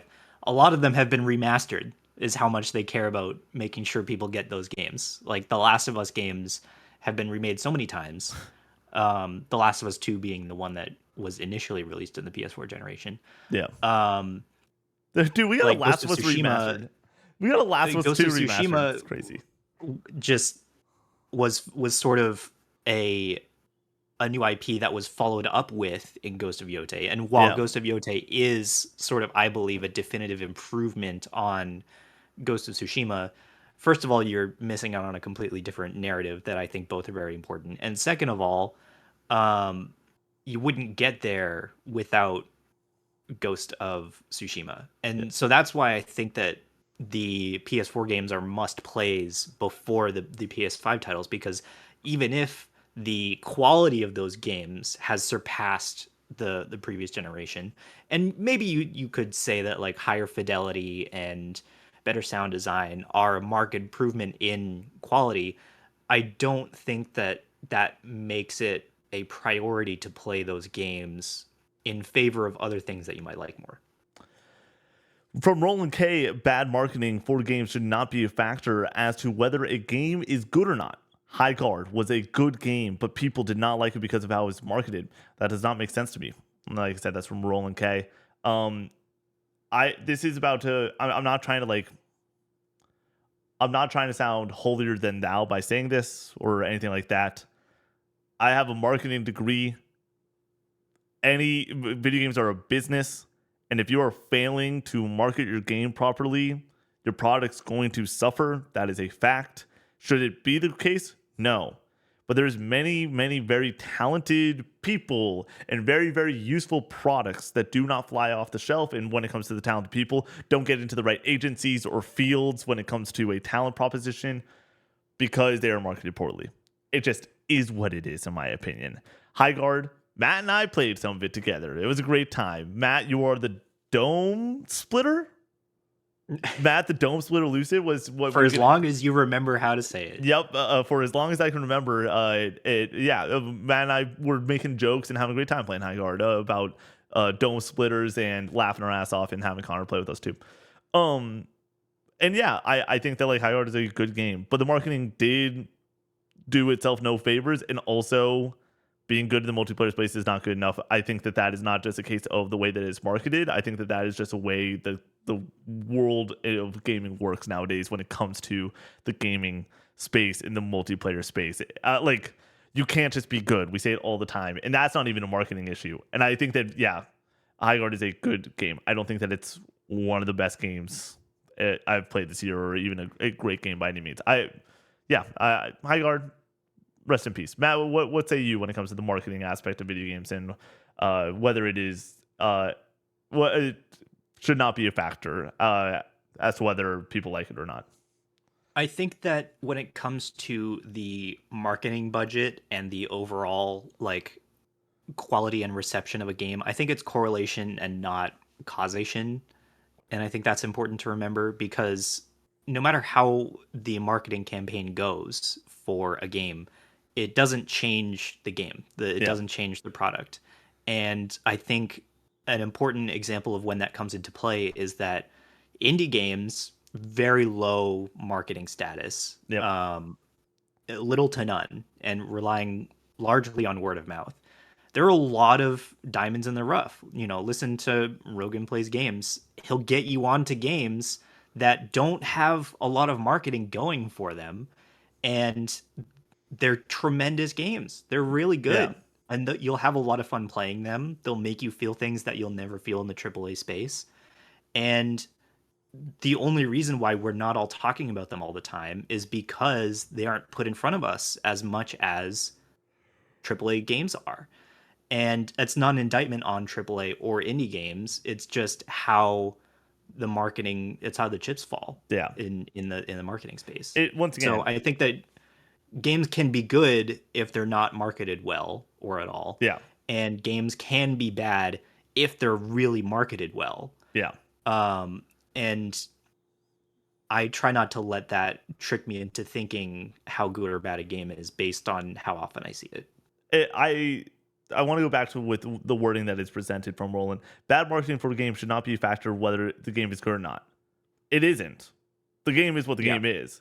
But the reception of it is going to rely on marketing. And then sadly, going back to a couple takes ago, it is going to rely on internet buzz. And internet buzz can come from a lot of different things. In the case of High Guard, it has been I discuss. guess an exception to the point I made is live service games, because a lot of games rely on community feedback, Yeah, and marketing increases your sample size for that. So yeah. you could potentially be looking at lesser or fewer improvements to an ongoing game if it's not in the hands of enough people to form a good, productive consensus on it. Matt, you're spitting bars, dude. I completely agree with basically everything you said. And this time, 100% of what you said. You don't even get the 2% disagreement point on this one. Kind of want one. I know you do, but that's what if I disagree on the slightest thing, we're gonna be going till 4 a.m. It's only 4 o'clock right now. We'll go all day. Once again, thanks for everyone that wrote in to this episode. These are always a lot of fun. Man, there's literally just so many good takes. But I skipped over this one because it was such a good take. I didn't want to go back to back phenomenal take after phenomenal take, but we're gonna run it. This was one that Matt was like, we got to talk about. Games under 10 hours are great and worth the price usually. Examples: What Remains of Edith Finch is one of my favorite games, and I still think about the story regularly. Bonus message: big love from Denmark. The person didn't write in. I thought that their name was Denmark when I went and pulled this. So shout out to this take. It's a good take, and thank you for writing in from Denmark. But Matt, games under 10 hours are great and worth the price. Where do you stand with this? I am someone who likes my games to be long and expansive and vast. The games that really capture me in under 10 hours are usually um, not the AAA like blockbusters. They are the indie darlings that are labor of love and don't um, demand much of the player, but still manage to tug at their heartstrings or form an emotional attachment in such a small amount of time. And those games are worth the price because they're cheap. Yeah, They didn't take a lot to make, and they don't cost that much. Um, so like What Remains of Edith Finch, absolutely. yeah, Even like Celeste is a great example. I think Celeste is probably under 10 hours. I forget. yeah. It took me about Um, 9 hours, I want to say, and that was with Connor Brady distracting me the entire time. Probably yeah, could be the I'm trying to hover around that mark. Even Undertale. like It's yeah, about 7 hours. Undertale, sure. Yeah, Rogan mentioned A Short Hike. That's way under 10 hours. And it can make you feel things. And that's a very undescriptive generalizing term, but depending on the game you play, you're going to feel a lot of different things, yeah. which is why um I'm starting to warm up to this one. I think that I don't give short games enough credit because I immediately think of like Resident Evil, which is like 10 to 12 hours. And I'm like, this is not worth the AAA price because it's like 7 times as expensive as one of an indie game that you could play 7 of. Yeah. Um, and have a 70-hour indie game marathon that will throw you through the entire human experience in the course of 2 weekends. So I think that there is room for that take to be true, just not generally true across the whole board. I'm I agree with this take like wholeheartedly. I think you know this about me. I love my 10 to 12 hour games. That's actually my preferred game size, and I'm willing to spend $70 for the premium of it. I think that Resident Evil Requiem is an example of a premium game in the AAA space that is one of the best games I've ever played, and I'm willing to shell out the cash and not have it be the 40, 50 hour gauntlet. With that being said, I play games for a living, so maybe there's that additive of just like I'm gonna play it anyway, so there's the cost factor isn't as much of a important as it is for the general gamer, where they only pick up 3 to 5 games a year, or they are making sure to utilize services like Game Pass or PlayStation Plus Extra, or they are going and trying to find different ways to get these games in a cheaper manner. But with that being said, I've always been like, even back in college, I was fine with picking up the like a prime example, Last of Us 2, that's a 15 to 20 hour game. I didn't care. It could have been 5 hours and I would have spent the $70 and been happy to do so because of how quality it is of a AAA space game. I go back to Spider-Man 2 to platinum that game. It's like 20 hours. To beat it main path, I think it's like 12. And that game, the fun per minute, I like bring back that scale, baby, off the charts, 24/7. Spider-Man Miles Morales is a $50 game, but like that's like a 6 hour beat, 7 hour beat. I'm trying to make sure I go back to like college me with these price points too, where like I wasn't playing every game, but I was willing to do it because the quality was so immense. And I'm bringing up a lot of PlayStation first party because those are games that but Capcom with Resident Evil, I think, is another prime example of it. I'm all in to spend $70 on those titles. Eventually, they're going to go on sale, and you look at the Capcom sales that approach all the time. They're nuts. But I'm all in with the take like this. I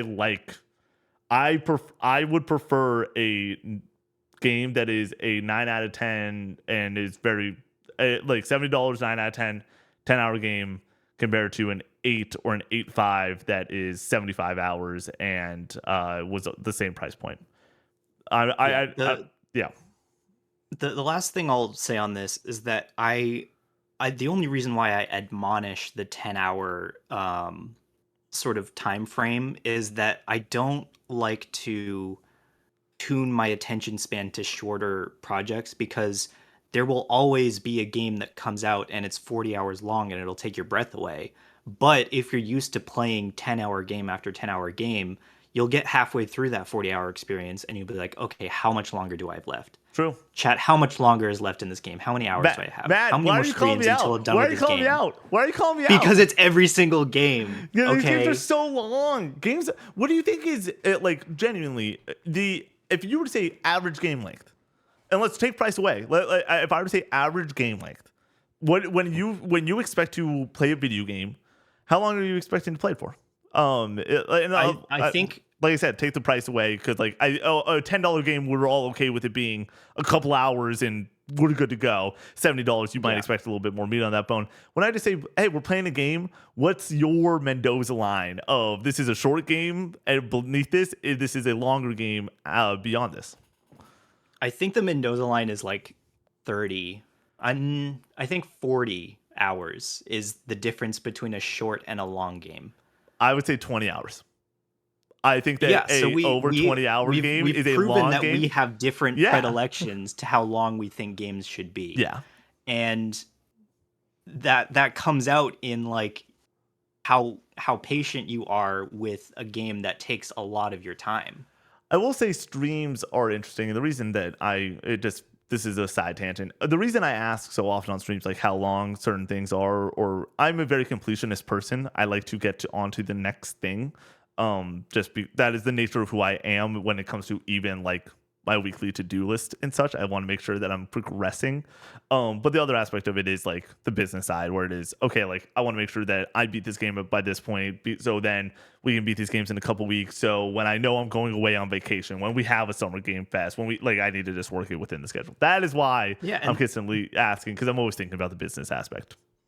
And that's why I could never play games for a living, because then it feels like work. It feels like I have to get deliverables done on a deadline instead of enjoying my hobby for killing time. Well, yes, I have the best job on the planet. I love my job more than anything, and I like that it does the two things that I like to do already. Because when I was playing games back in the day, I also did kind of like, I was pretty down to beat games. Like I was pretty down to like finish the thing and move on to the next thing, even back in the day. That was just how I like to enjoy games. So that's why it works so well now. Like my favorite part of this, when it comes to the content creation aspect, it is podcasting. I love to yap. But when it comes to the overarching, my day-to-day, my favorite thing to do is review games. And it is to have that deadline. It is to have the conversation. And it is to text to Jacob Stevens. Hey, man, you're reviewing this, right? Yeah. Well, let's go from there. Connor, what's up? Yeah, we do. Then you get to sit and you review it. And then you want to know what's happened? Next thing. Let's see what the next code hit the inbox. Let's talk about the next preview. Let's talk. Like, that's the shit that, like, gets me wired. And Matt, you've had to deal with some of those conversations. I've never broken an embargo in my life, of course.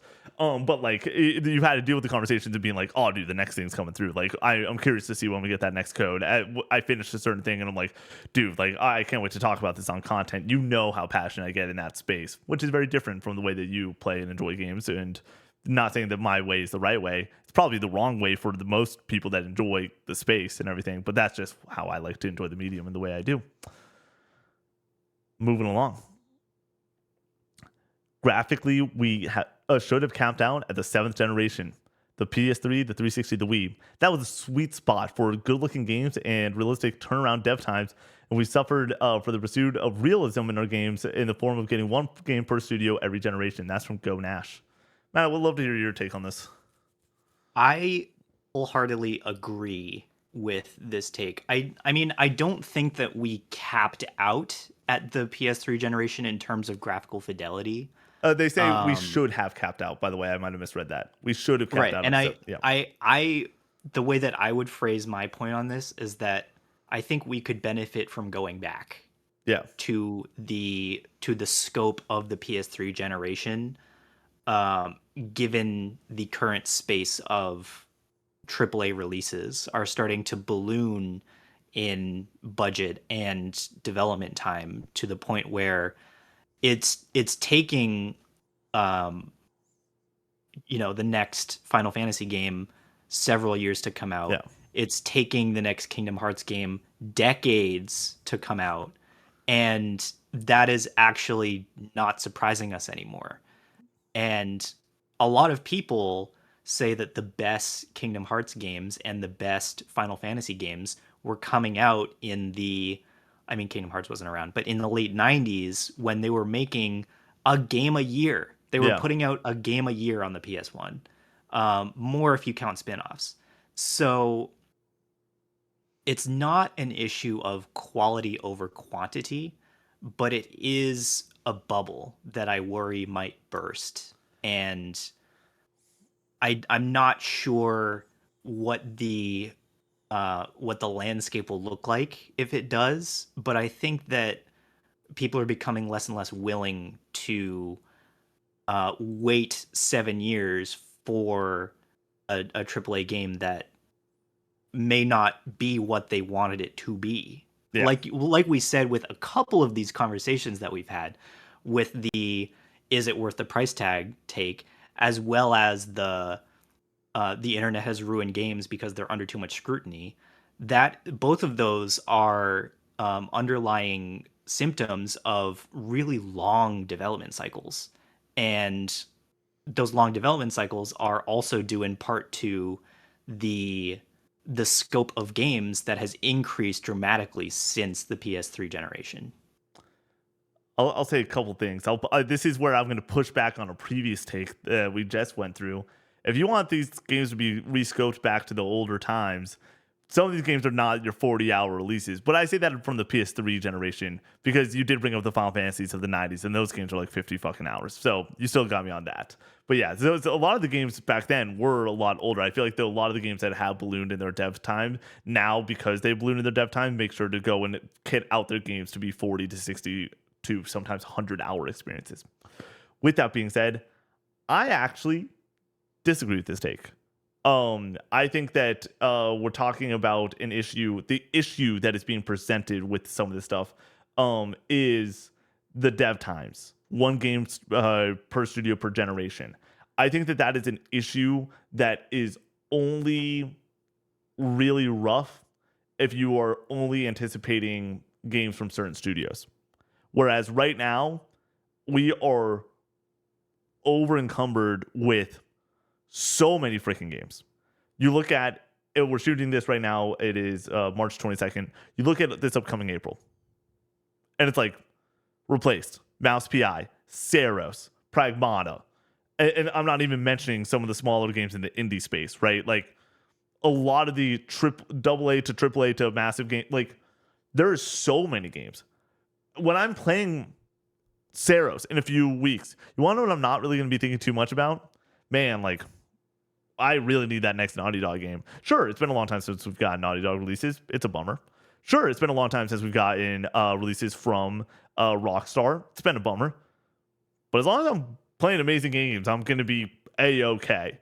Because at the end of the day, like, oh, and this is the reminder that, like, yeah, I think that, like, Red Dead Redemption 2 is a life-changing experience. Last of Us, a life-changing experience. But I don't, you want to know what else is a life-changing experience? For me, never in 2024. Like these things come out of nowhere, and they don't need to be from these studios that are doing one game a generation, because there's so many more phenomenal studios that are coming out with phenomenal games year after year. Let alone the surprises like your Expedition 33s that are RKOing out of nowhere and being awarded up the wazoo. So like, I'm fine with having great graphics because we're getting a lot of games. My larger issue is the way that these games are being developed are increasing the price tag of how much it costs to make a game, and then how much that game then needs to make. And then when it doesn't make it, the people get fired. That's the issue. I don't think that it's an issue of the dev times being ridiculous. I think it is the budgets of games are getting a little bit ridiculous, and they're trying to go and trade budget to allow for more photorealism. And when you get more photorealism, the price tag is a little bit larger for what the game dev is when it comes to how much it costs. Yeah, you made a lot of great points there. You started to sway me a little bit in that patience is a virtue when it comes to games that you care a lot about. So like I'm very willing to wait for Kingdom Hearts 4. Yeah. Dude, my grandkids are gonna love that game when it eventually comes out. Like there's plenty to play in the meantime. Yeah. So it's fine to wait for something that you know is being polished to be a very finished product. Yeah, we don't get games too often now that come out bugged to hell in the AAA space. Doesn't happen too often. Like a lot of these games come out and they are hella polished. They work the way they're supposed to work. They're good to go, especially from the studios that you're anticipating. Because like the internet at large polices that very heavily. I don't think there will ever be a Cyberpunk 2077 situation on the scale of that game's budget, and I think that GTA 6 has been delayed in order to avoid something like that. 100%. And it's better. I think that the reception of GTA 6 will be a lot better for it, despite the wait. I think people will not remember quite so much how long they waited for a game as much as they remember their experience with the game. Moving on, free-to-play models should go back to or become a subscription-based model. Battle passes are basically this anyways, but have to induce FOMO and other grinds to show engagement numbers. I think if a game just charged you $10 a month and kept content coming, that would be far more palatable than a free-to-play game dropping with massive cash shops, battle passes, etc. I think this would also help developers to gain a stream of income so that games aren't released and dying instantly in this space. And that is from The One More Thing, which I love that username because, Matt, you know me, there's nothing I love more than a one more thing. He's always about the one more thing. As somebody that plays a lot of multiplayer games, I'll toss this in here. We've missed the boat. It's over when it comes to getting away from the free-to-play model. Like, every game is expected to be free-to-play when it comes to the multiplayer space. And if you're not free-to-play, you better be doing something really special. And going to a subscription-based model, these companies, I hate the free-to-play model as like that. I've been pretty vocal about hating the free-to-play model because I think that the free-to-play model is a lie. It is a lie. We all know that, right? Like, these devs aren't giving us a game because they want to give us a game for free. They're giving this a game that they expect there to be people that play it for free, but then they induce people to go and spend more than the $60 to $70 that they would expect on the front end if their dev cost would be similar to the games that cost $60 to $70.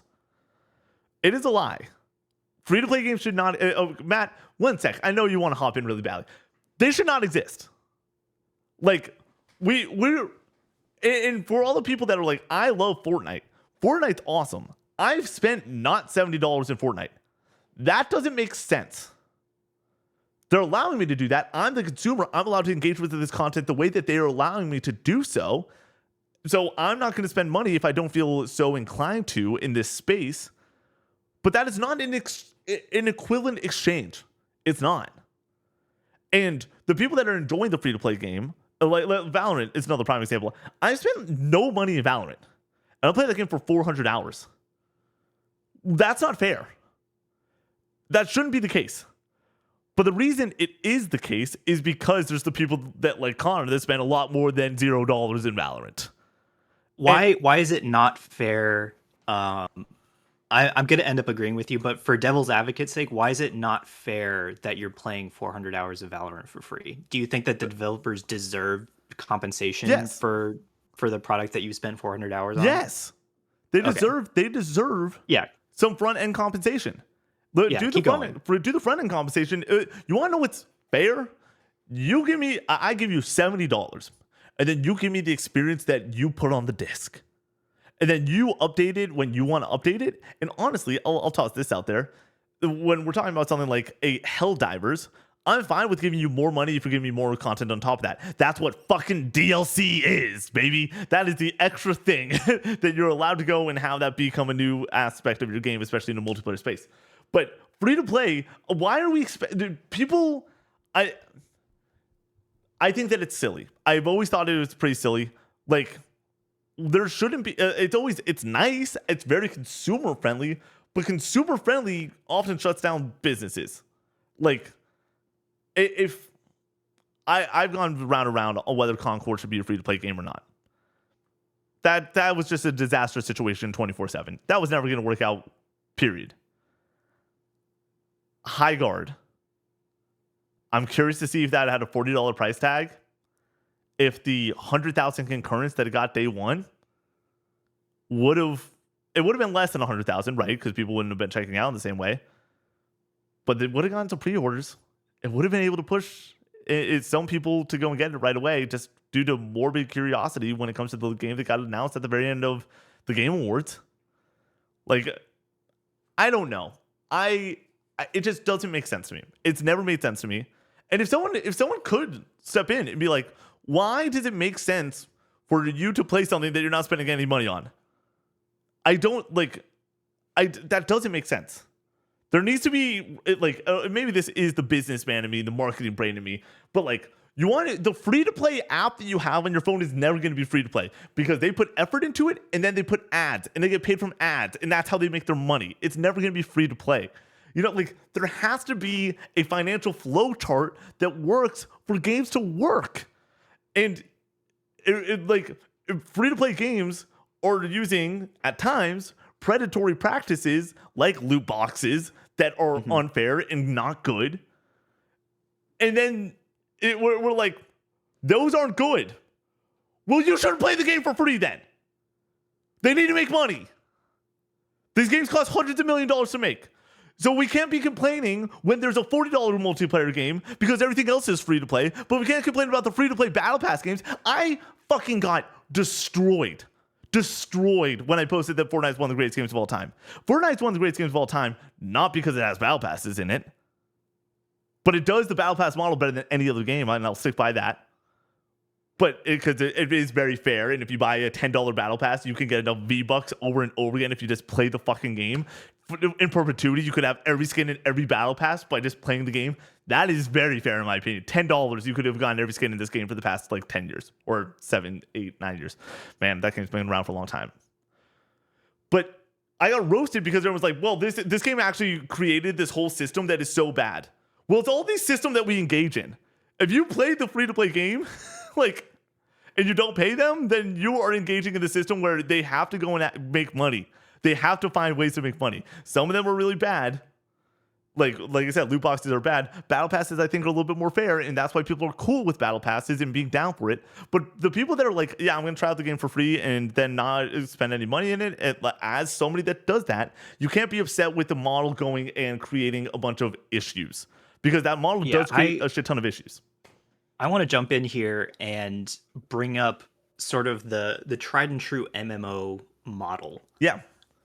Your World of Warcrafts, your Final Fantasy Onlines, your Destinies. Destiny does not charge a monthly subscription, but they do charge for expansions that over the course of a year do kind of equate to a monthly subscription. Yeah. But games that charge monthly subscriptions have significantly more longevity than games that do not. Final Fantasy 11 Yeah. is still going. The servers are still running and they're still making more stuff for that game after 20 years. So the audience is a lot smaller, but they're still making money off the game. Otherwise, they would have shut it down years ago. Final Fantasy 14 is still going after like 10 years. Probably more like 14 years since it released, because they charge a steady amount of money, and the player base that plays that game is in and agrees with the social contract that they just pay to keep the servers running. And those games are not tied to their virality like a free to play game like Fortnite is. They do not rely upon having an immense, and it has to be immense, audience just to keep the game running, because there is no upfront, like you said, front end income. Dude, it has to be so immense because you're starting a business. You're red. Day one, millions in the tube. You are millions in the tube when it comes to modern age game development. And then you have to go and convince hundreds of thousands of people to play. And then of those hundreds of thousands, you need tens of thousands to go and pick up the battle pass. And compared to if the hundreds of thousands just all immediate, like you, and once again, the math needs to work out. You need to find what that a division of, okay, what percent could we lose of the player base that wouldn't try out the game, but then would also spend the $20 to be part of it, to $40 to be part of it. Like Marathon. I once again, I'm not Connor. I know you're listening to this. I love you, but Connor and I have had conversations about whether Marathon should have been free for PlayStation after Concord release, and I was very much in the boat that Marathon still should be $40. And guess what? I was fucking right, 100%. I think that that's unequivocally correct at this point. That this game should have cost $40 up front, because Bungie, if they didn't charge this hardcore fan base that now is all in on Marathon, that $40 up front, sure, they're going to still buy the extra stuff down the line and all that stuff that goes and adds to whatever. But like, they have now made money. Compared to right now, if there was 80,000 people playing concurrently or 100,000 concurrent, but it was just the free-to-play people that wanted the extra 40,000 that were never going to give them a dime, and then all the 60,000 that are still playing it right now didn't give them a dime on the front end, and you're expecting that 60,000 to get you to that $40 price tag, you would be hosed. You would not make that same amount of money. So you need to go and there needs to be that... Matt, you are a Full Metal Alchemist nerd. There needs to be some equivalent exchange up in this bitch, or else it's not going to work. And that's been the case forever. The free-to-play models are new, and they are, like, in the grand scheme of gaming, in the timeline of gaming, they are new. But all the people that complain about free-to-play models, which you should, there are bad ones, there are things that exist. It's due to the fact that free-to-play games just aren't, that's not a thing. It's never going to be actually free to play. These devs aren't doing it out of the kindness of their hearts. It's still a business, and it should be business, because you're giving me if it was equal, I'm going to take myself out of the equation. I have many friends. We have many friends, dude, that have played hundreds of hours of Fortnite, hundreds, and they've not spent a single dime. That is not fair. Like, that doesn't make sense. That shouldn't be the case. You have played hundreds of hours of Monster Hunter. If that was a free-to-play game and you didn't have to spend money on it, you would not be... I'm not saying whether you would spend the $70 on battle passes or not. I'm not trying to describe you as a gamer. You would be like... You have every right to not spend a single dime on that. And that's okay. But Monster Hunter fucking rules. They deserve the $70. They deserve that money for the memories you get. And you are a happy Monster Hunter consumer. So like that's what there's. I feel like people get so in their heads about being upset Yeah, about certain and that, aspects of like, it. Yeah. it's fine. That's also fine because Monster Hunter is agreed upon by everybody that that game has a shelf life. You Yep. know, they're releasing it for a flat amount of money, and they're agreeing with everyone that they're going to support it for a distinct amount of time. After which, they're just not going to keep spending money on updating it. Yeah. So there's a very agreed upon time frame and roadmap that free to play games don't have. Like High Yeah. Guard couldn't promise. Yeah. I mean, they said we have a whole year of content ready to roll out, and everyone when these new games come out, they say, "What's your content plan?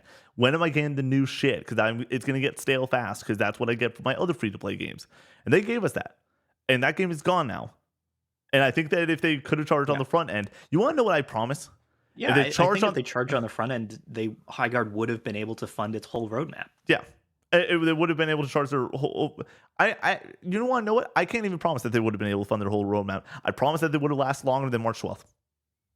That is a 100% guarantee that it would have lasted larger than March 12th. I don't know a lot. I know that they they would have made more Low money. bar. Yep, but it's the truth. Holy shit, Matt! That was my rant. That was the one that where I just had to go. I tried to break it up a little bit. I know. I tried to stop you before your head came off. It just bothers me. I remember the Fortnite comments being like, "Man, Fortnite caused all this," and I'm like, it's not Fortnite's fault that people go and don't have the correct understanding of what a free to play game is. There's nothing is free. No video game's ever free, and that's just the reality because it takes money to make cool games, and games are cool, and so we should give them money for the thing that they give us the joy. That like, if I went into a movie and it was a free movie, I would not be funding the free thing that I'm enjoying, and that's not that like. Concerts often aren't free. There's always in a free concert has advertisements. Like there's a way that all of it has to work. Free to play games don't make sense in that capacity. Anyways, where the fuck even are we? Oh my gosh. Moving on. We have 2 takes left. This is from Godly Art. The fortification of media, whether that is video games, movies, card games, will slowly ruin most brands. Fortnite did a great thing and has a great brand with their melding of media. But Call of Duty copying it, Magic the Gathering copying it, every game or movie having some sort of crossover to make it relevant is just sad. It diminishes new IP and old IP by slowly carving a chunk out of it for crossovers and other things. I don't want to play 60% COD with 40% other IP. I don't want to play 80% Mortal Kombat with 20% other IP. In the long run, this will do more harm than good, and it all leads back to Fortnite. Yeah, so this is kind of just a facet of the conversation that we just had. So I want to try my best to dignify this as a separate take. Yeah. But the so I want to focus on like the interbleeding of IPs when it comes to frequent crossovers. Yeah. And I I'm trying to get to the bottom of what the take was trying to say, what stance it was taking. I think that I agree with them in that there's too much reliance on brand recognition and brand synergy when it comes to crossovers that people are starting to lose the plot when it comes to seeing their favorite IPs represented elsewhere in their lives, and usually in their other favorite IPs. And I think the reason why I don't like this is because it dissuades creativity. It creates reliance on a pre-existing intellectual property and dissuades the creation of new intellectual property. And do you feel like you enjoy something more when it shows up in Fortnite, or do you enjoy something more when there's a new entry in its series? I prefer I would rather a new Final Fantasy 7 game than the Final Fantasy 7 game or Final Fantasy 7 characters showing up in Fortnite, if that's what you're asking. Right? Yeah. Yeah. But once again, the effort to do a new Final Fantasy game is very different than hey, here's a Well, that's contract, put the game characters in there, and off to the I races. also want to touch upon that point you just made about Final Fantasy VII, Yeah. because Final Fantasy VII started out as one entry in a series and then kind of spun off into its own series. Yep. Then and it's impossible to say that it's not its own series at this point. 100%. Um and it feels, I don't want to sound harsh when I say this, but it feels creatively bankrupt to recognize that there's more money in re-representing the IP than creating a new entry that is wholly new in and of itself. Incredibles 3, baby, just got announced. Like, yeah, 100%. There's that feels Incredibles 3 gets announced, and we're like, like, why can't we have just been fine with the first one and then making something new to get to the new Incredibles thing compared to going and milking Yeah. out this thing that we've already enjoyed. I get way more excited. Like, I love The Incredibles. I grew up watching The Incredibles. I didn't need The Incredibles 2 to exist, and I don't need The Incredibles 3 to exist, especially given that they are continuations of the Incredibles story rather than like entries in an anthology. Yeah. The same goes for Toy Story. Yeah.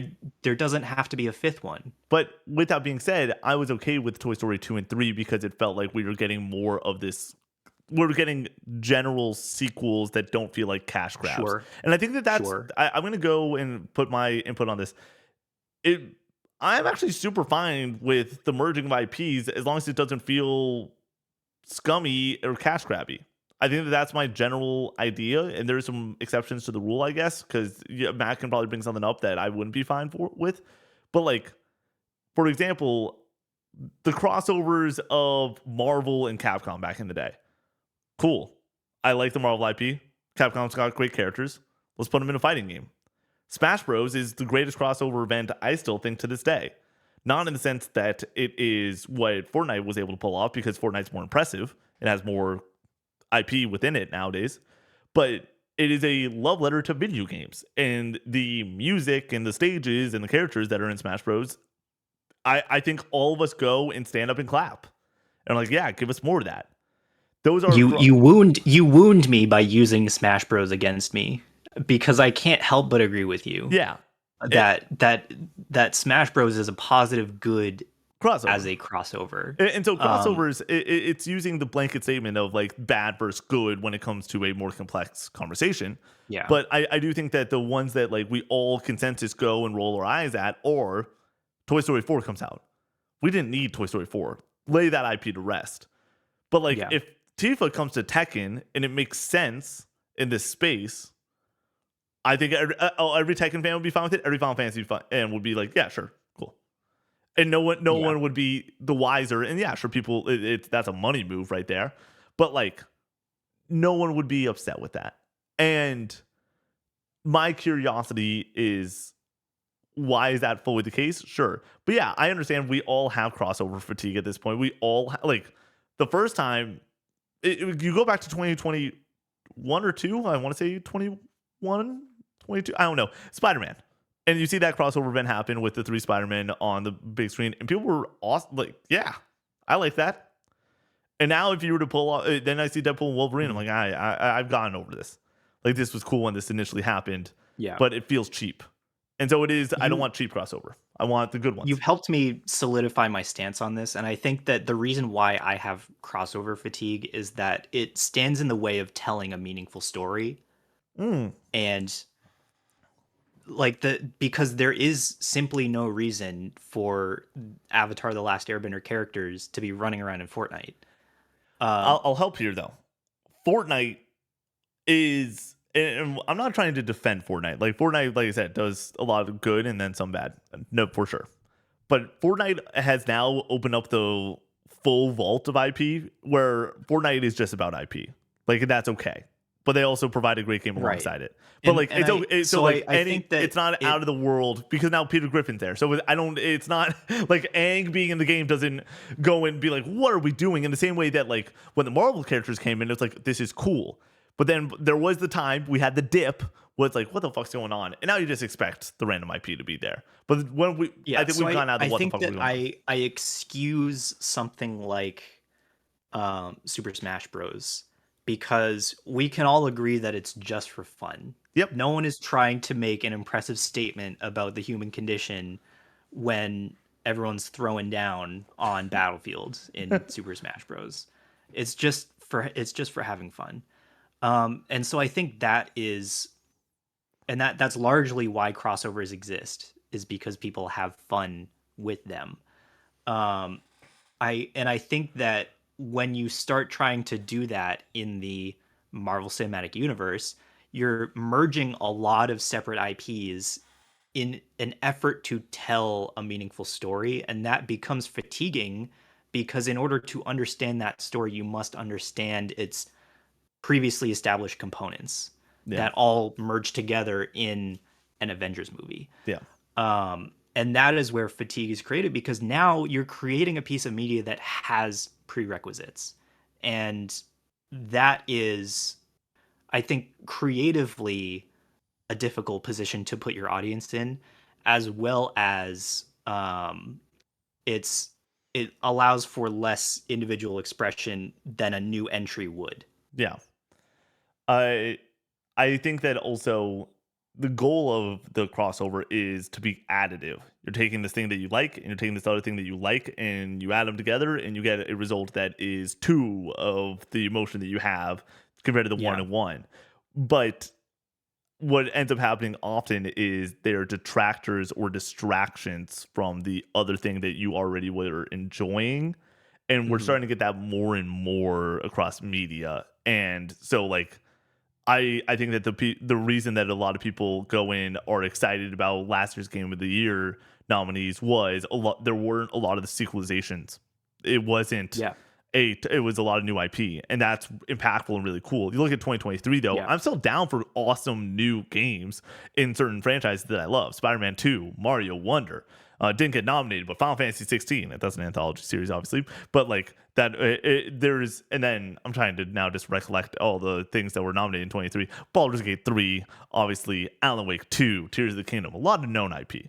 But you can do special things within an IP and sequels and have it be completely fine. It is the crossover events that feel a little bit disconjoined and uncomfortable when you're detracting from what made the thing already great. Yeah.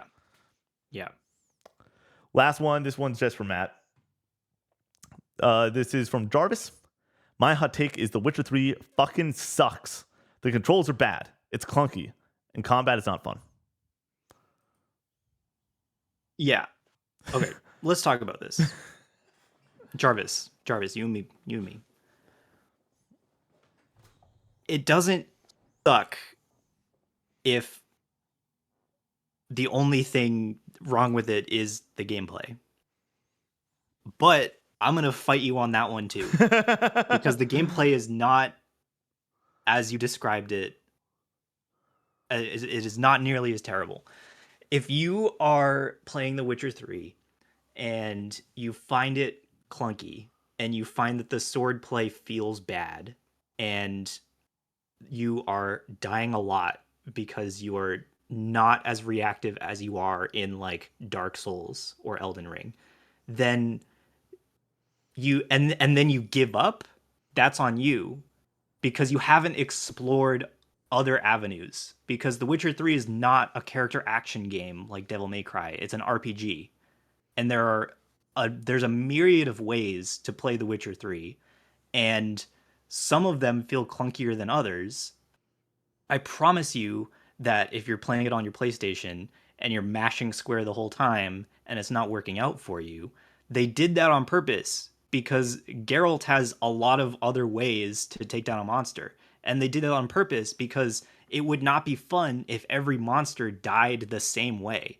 So, and I think one of The Witcher 3's biggest strengths is that it's a 90-hour game with incredible enemy diversity. And like it obviously you'll run into the same guys eventually if you keep playing it for long enough. But for a 90-hour game, it's very impressive that there's such a long list of very differently behaving enemies. And in order to complement that, your character needs to have a lot of different ways to deal with those enemies. So Geralt's got his sword, and you got your light attacks and your heavy attacks, and you can spec out those attacks only and just use your sword the whole game. And that's all well and good, but you won't have as much fun as if you were to develop the powers and your cooldown signs and your consumables and all of the other things that they put in deliberately into the game in order to allow you to contend better with a variety of enemies that you have to go up against no matter what. So you don't have to engage with all the mechanics. That's your prerogative. But you do have to fight everything the game throws at you.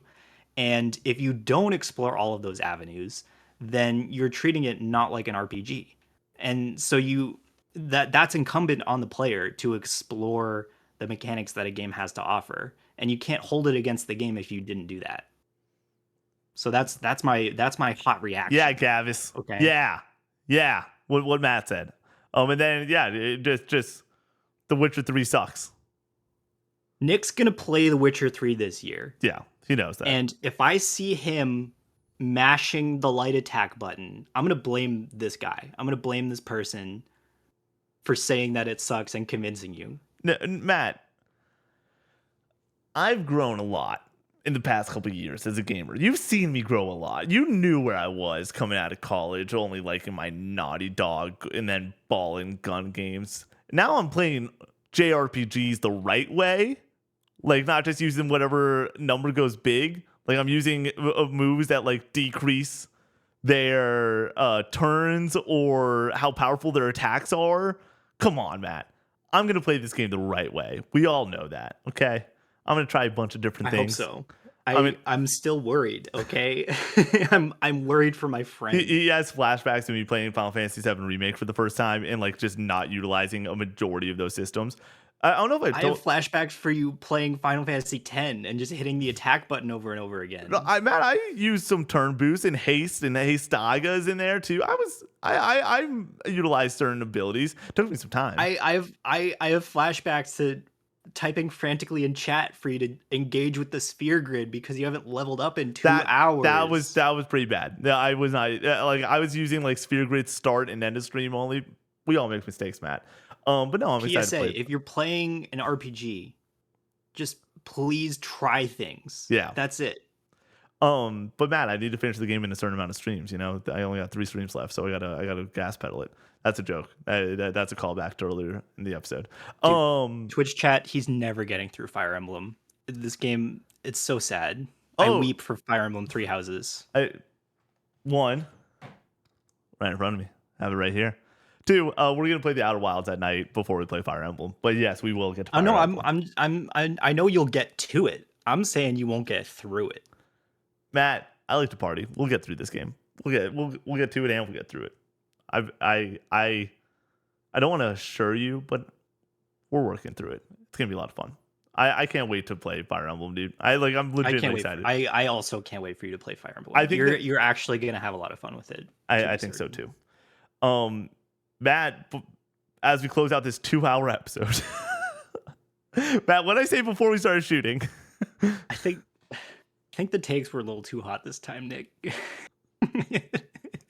I go, man, I'm exhausted. It's been a long week. If this is an hour, I'll be pretty jazzed.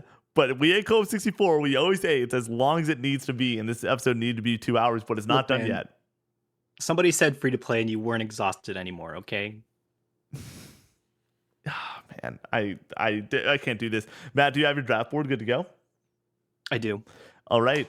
You know how this works. I'm not going to explain it to you. Mm-hmm. Do you want the first pick? The first pick. I don't want the first pick. Okay, you can have it. Yeah, I'll take it. Because today we are drafting video game instruments. This was a Matt idea. He said, "Let's go and do it," and I said, hell yeah, man. We are both musicians. We both love playing music. This is a great way that we've bonded over the years. So this makes sense to be our first ever video game draft together. Love the idea. And of course, my first pick is going to be the Ocarina from Ocarina of Time. One of the most notable instruments ever. Not just Mhm. video game instruments, just everyone knows what the ocarina is. Ocarina, not of time, but ocarina is my first pick. Matt, what's your first pick? And you get two of them because it's a snake draft. Yep. I'm gonna pick an instrument that is also integrated with the gameplay. I'm gonna go with the hunting horn from the Monster Hunter series. Um, it's an instrument. It's a big thing you can bonk the monster with. What more can you ask for? Oh yeah, I know. It's also a really good support weapon. When I think of the hunting horn, I think of working out and playing music when you work out, and suddenly you don't feel pain as much when you're listening to some awesome jams. And that's how the hunting horn works. So that's my number two. So I got my gameplay fix out of the way. With number three, I'm gonna go with Noah and Mio's flute from Xenoblade Chronicles 3. We're going with a deep cut. I know I don't have to like go through these because Nick's list and my list are not going to be the same. Yeah. Uh, if you've played Xenoblade Chronicles 3, you know how important the flute is to that game, and it tugs at the heartstrings. It's pervasive throughout the whole game, and you never get tired of hearing it, or at least I didn't. And it graces every moment that you hear it on screen. I'm going with the flute from Xenoblade Chronicles 3 as my number two. I'm Or gonna. yeah, Yeah, that no, was number number two, go ahead. number three overall. You're good. Um,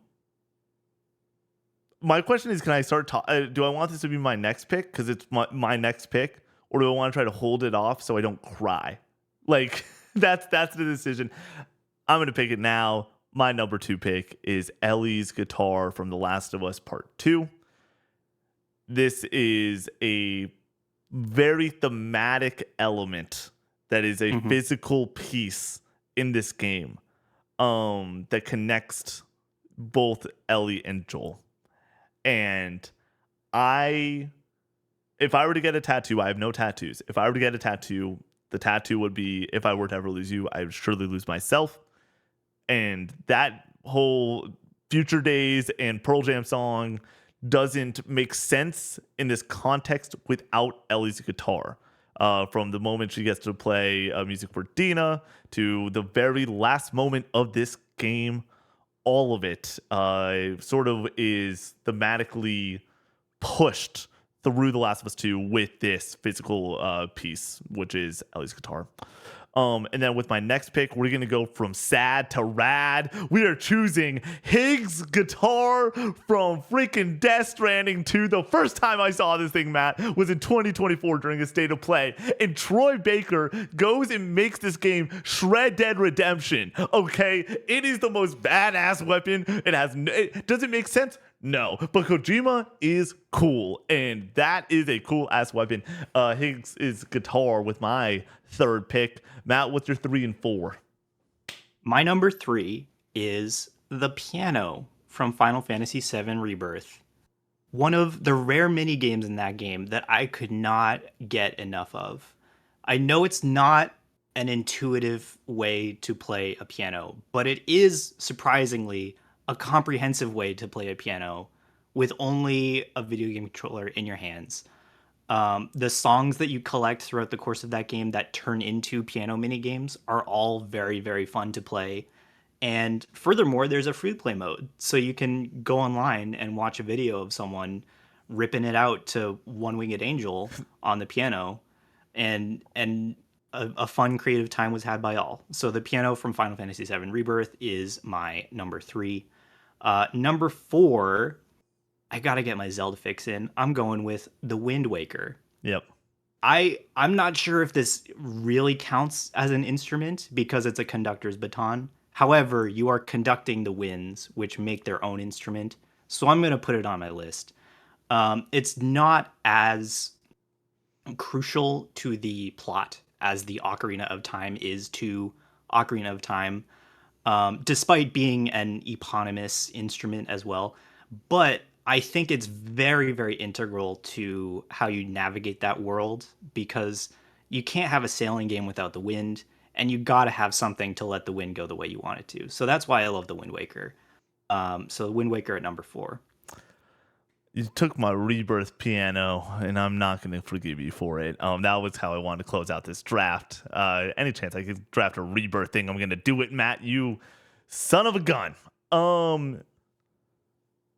Yeah, I'm going to just choose my clear next choice. It was the first thing I wrote down on this list. It's Chai's guitar from Hi-Fi Rush. It's a freaking guitar, sword, weapon. Apparently, I like these a lot. I think that Chai's guitar, it's another situation of like, this is just a really cool thing to go and beat robots up with. And I adore this thing. It's one of my favorite video game weapons ever. Chai just wants to be a rock star, and a rock star needs his guitar. So, yeah, that is my fourth pick. And with my fifth pick, I'm going to choose the sabers from Beat Saber. These are basically lightsaber drumsticks. And as somebody that is a drummer, I love to drum. That was my first instrument, was a drum kit. I absolutely love playing Beat Saber. I have many memories over at your place. I don't know if you remember this, but that first night that we all really got into Beat Saber, me and Scott, your brother, stayed up until 3 a.m. trading back and forth the headset, trying to get high scores on Beat Saber. And this was the PSVR version that didn't have DLC songs. We were just going with the original set list, baby. It's a weird set list. Yeah, it's a weird set list for Beat Saber. We would go back and forth just trying to one up each other. And were my eyes forever changed? Probably. But was I a changed man for it? Absolutely. I love Beat Saber, one of the greatest games in the VR space for sure. I just adore that. And when it comes to rhythm games, it's really hard to beat Beat Saber. Matt, what's your final pick? Yeah, I thought about the Beat Sabers. It was on my list of honorable mentions. I wouldn't have drafted it because I can't wrap my head around them actually being a musical instrument. But I don't know what they are if not that. So yeah. I'm definitely good for it being on your list. Thank you. Lastly, I am going to choose the instruments from the Outer Wilds. Okay. And Matt, I'm not going to say a single thing beyond that. All right. Yeah, that's your draft. Because you know I'm about to play the Outer Wilds. If you know, you know. Yeah. And that's it. I love it, man. Do you have any more honorable mentions? I do. I wrote them down here.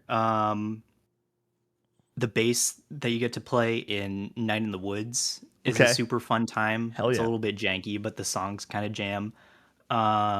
You don't actually play them per se, but the guitars that are in Cyberpunk 2077 are also really cool additions. Yeah.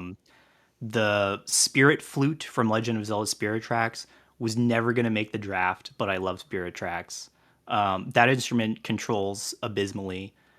You got to use the DS microphone to blow into a flute to play it and then scroll it with the touchscreen. And it sounds great on paper, but it's terrible in practice. And then the last one is just your character's voice in Wandersong, which is a nice little indie game where you sing and it kind of controls the way the platforms work. So that is it's very nicely integrated both into the soundtrack and the gameplay. So that's why I had it written down. I had none of those written down. I have two on the board left for me. One being the note blocks from Minecraft. I always appreciate seeing a video of somebody making certain songs with the note blocks in Minecraft. I think it's very impressive. And then the other one is the trombone from Trombone Champ. Another one where it's like, have you seen somebody play like Through the Fires and the Flames on Trombone Champ?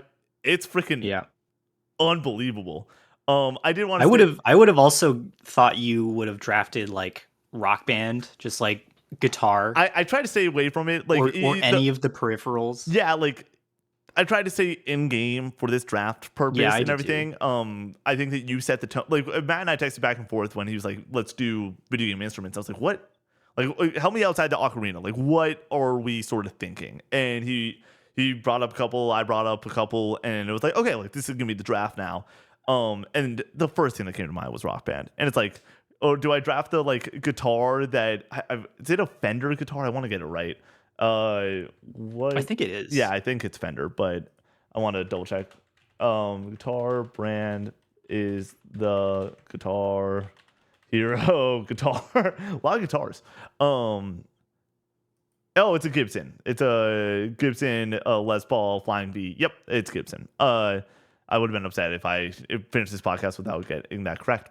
Yeah.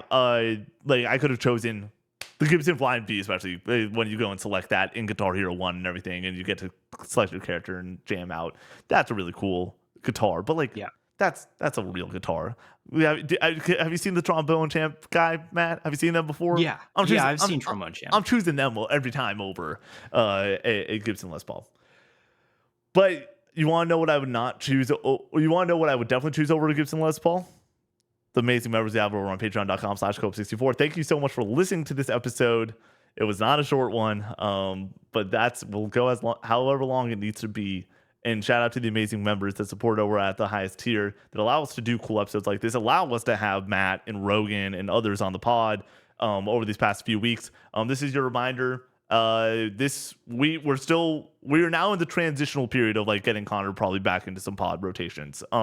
We don't know when that's going to be exactly, especially with PAX and pre-recording a lot of things. And just in general, this would probably be a weird week with Connor and shooting because of his full-time job and the travel. So I don't know what this next week's of pods is going to look like, but Connor should be returning soon. Thank you for all the well wishes there. You guys have been extremely supportive, especially over on Patreon. It allows us to, keep the lights and mics on here at this company. Shout out to the members at the highest tier, though, that get their name read at the end of each and every podcast. Matt was very impressed by my CGNC read of these names.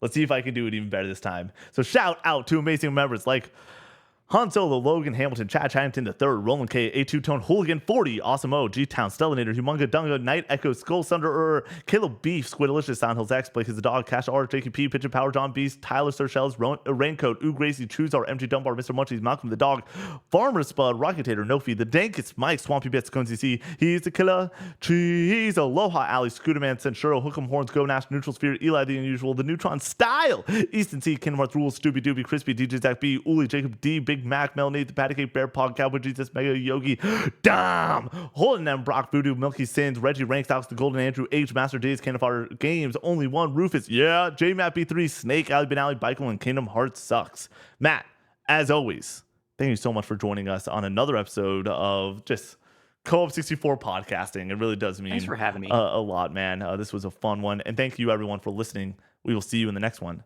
Peace out.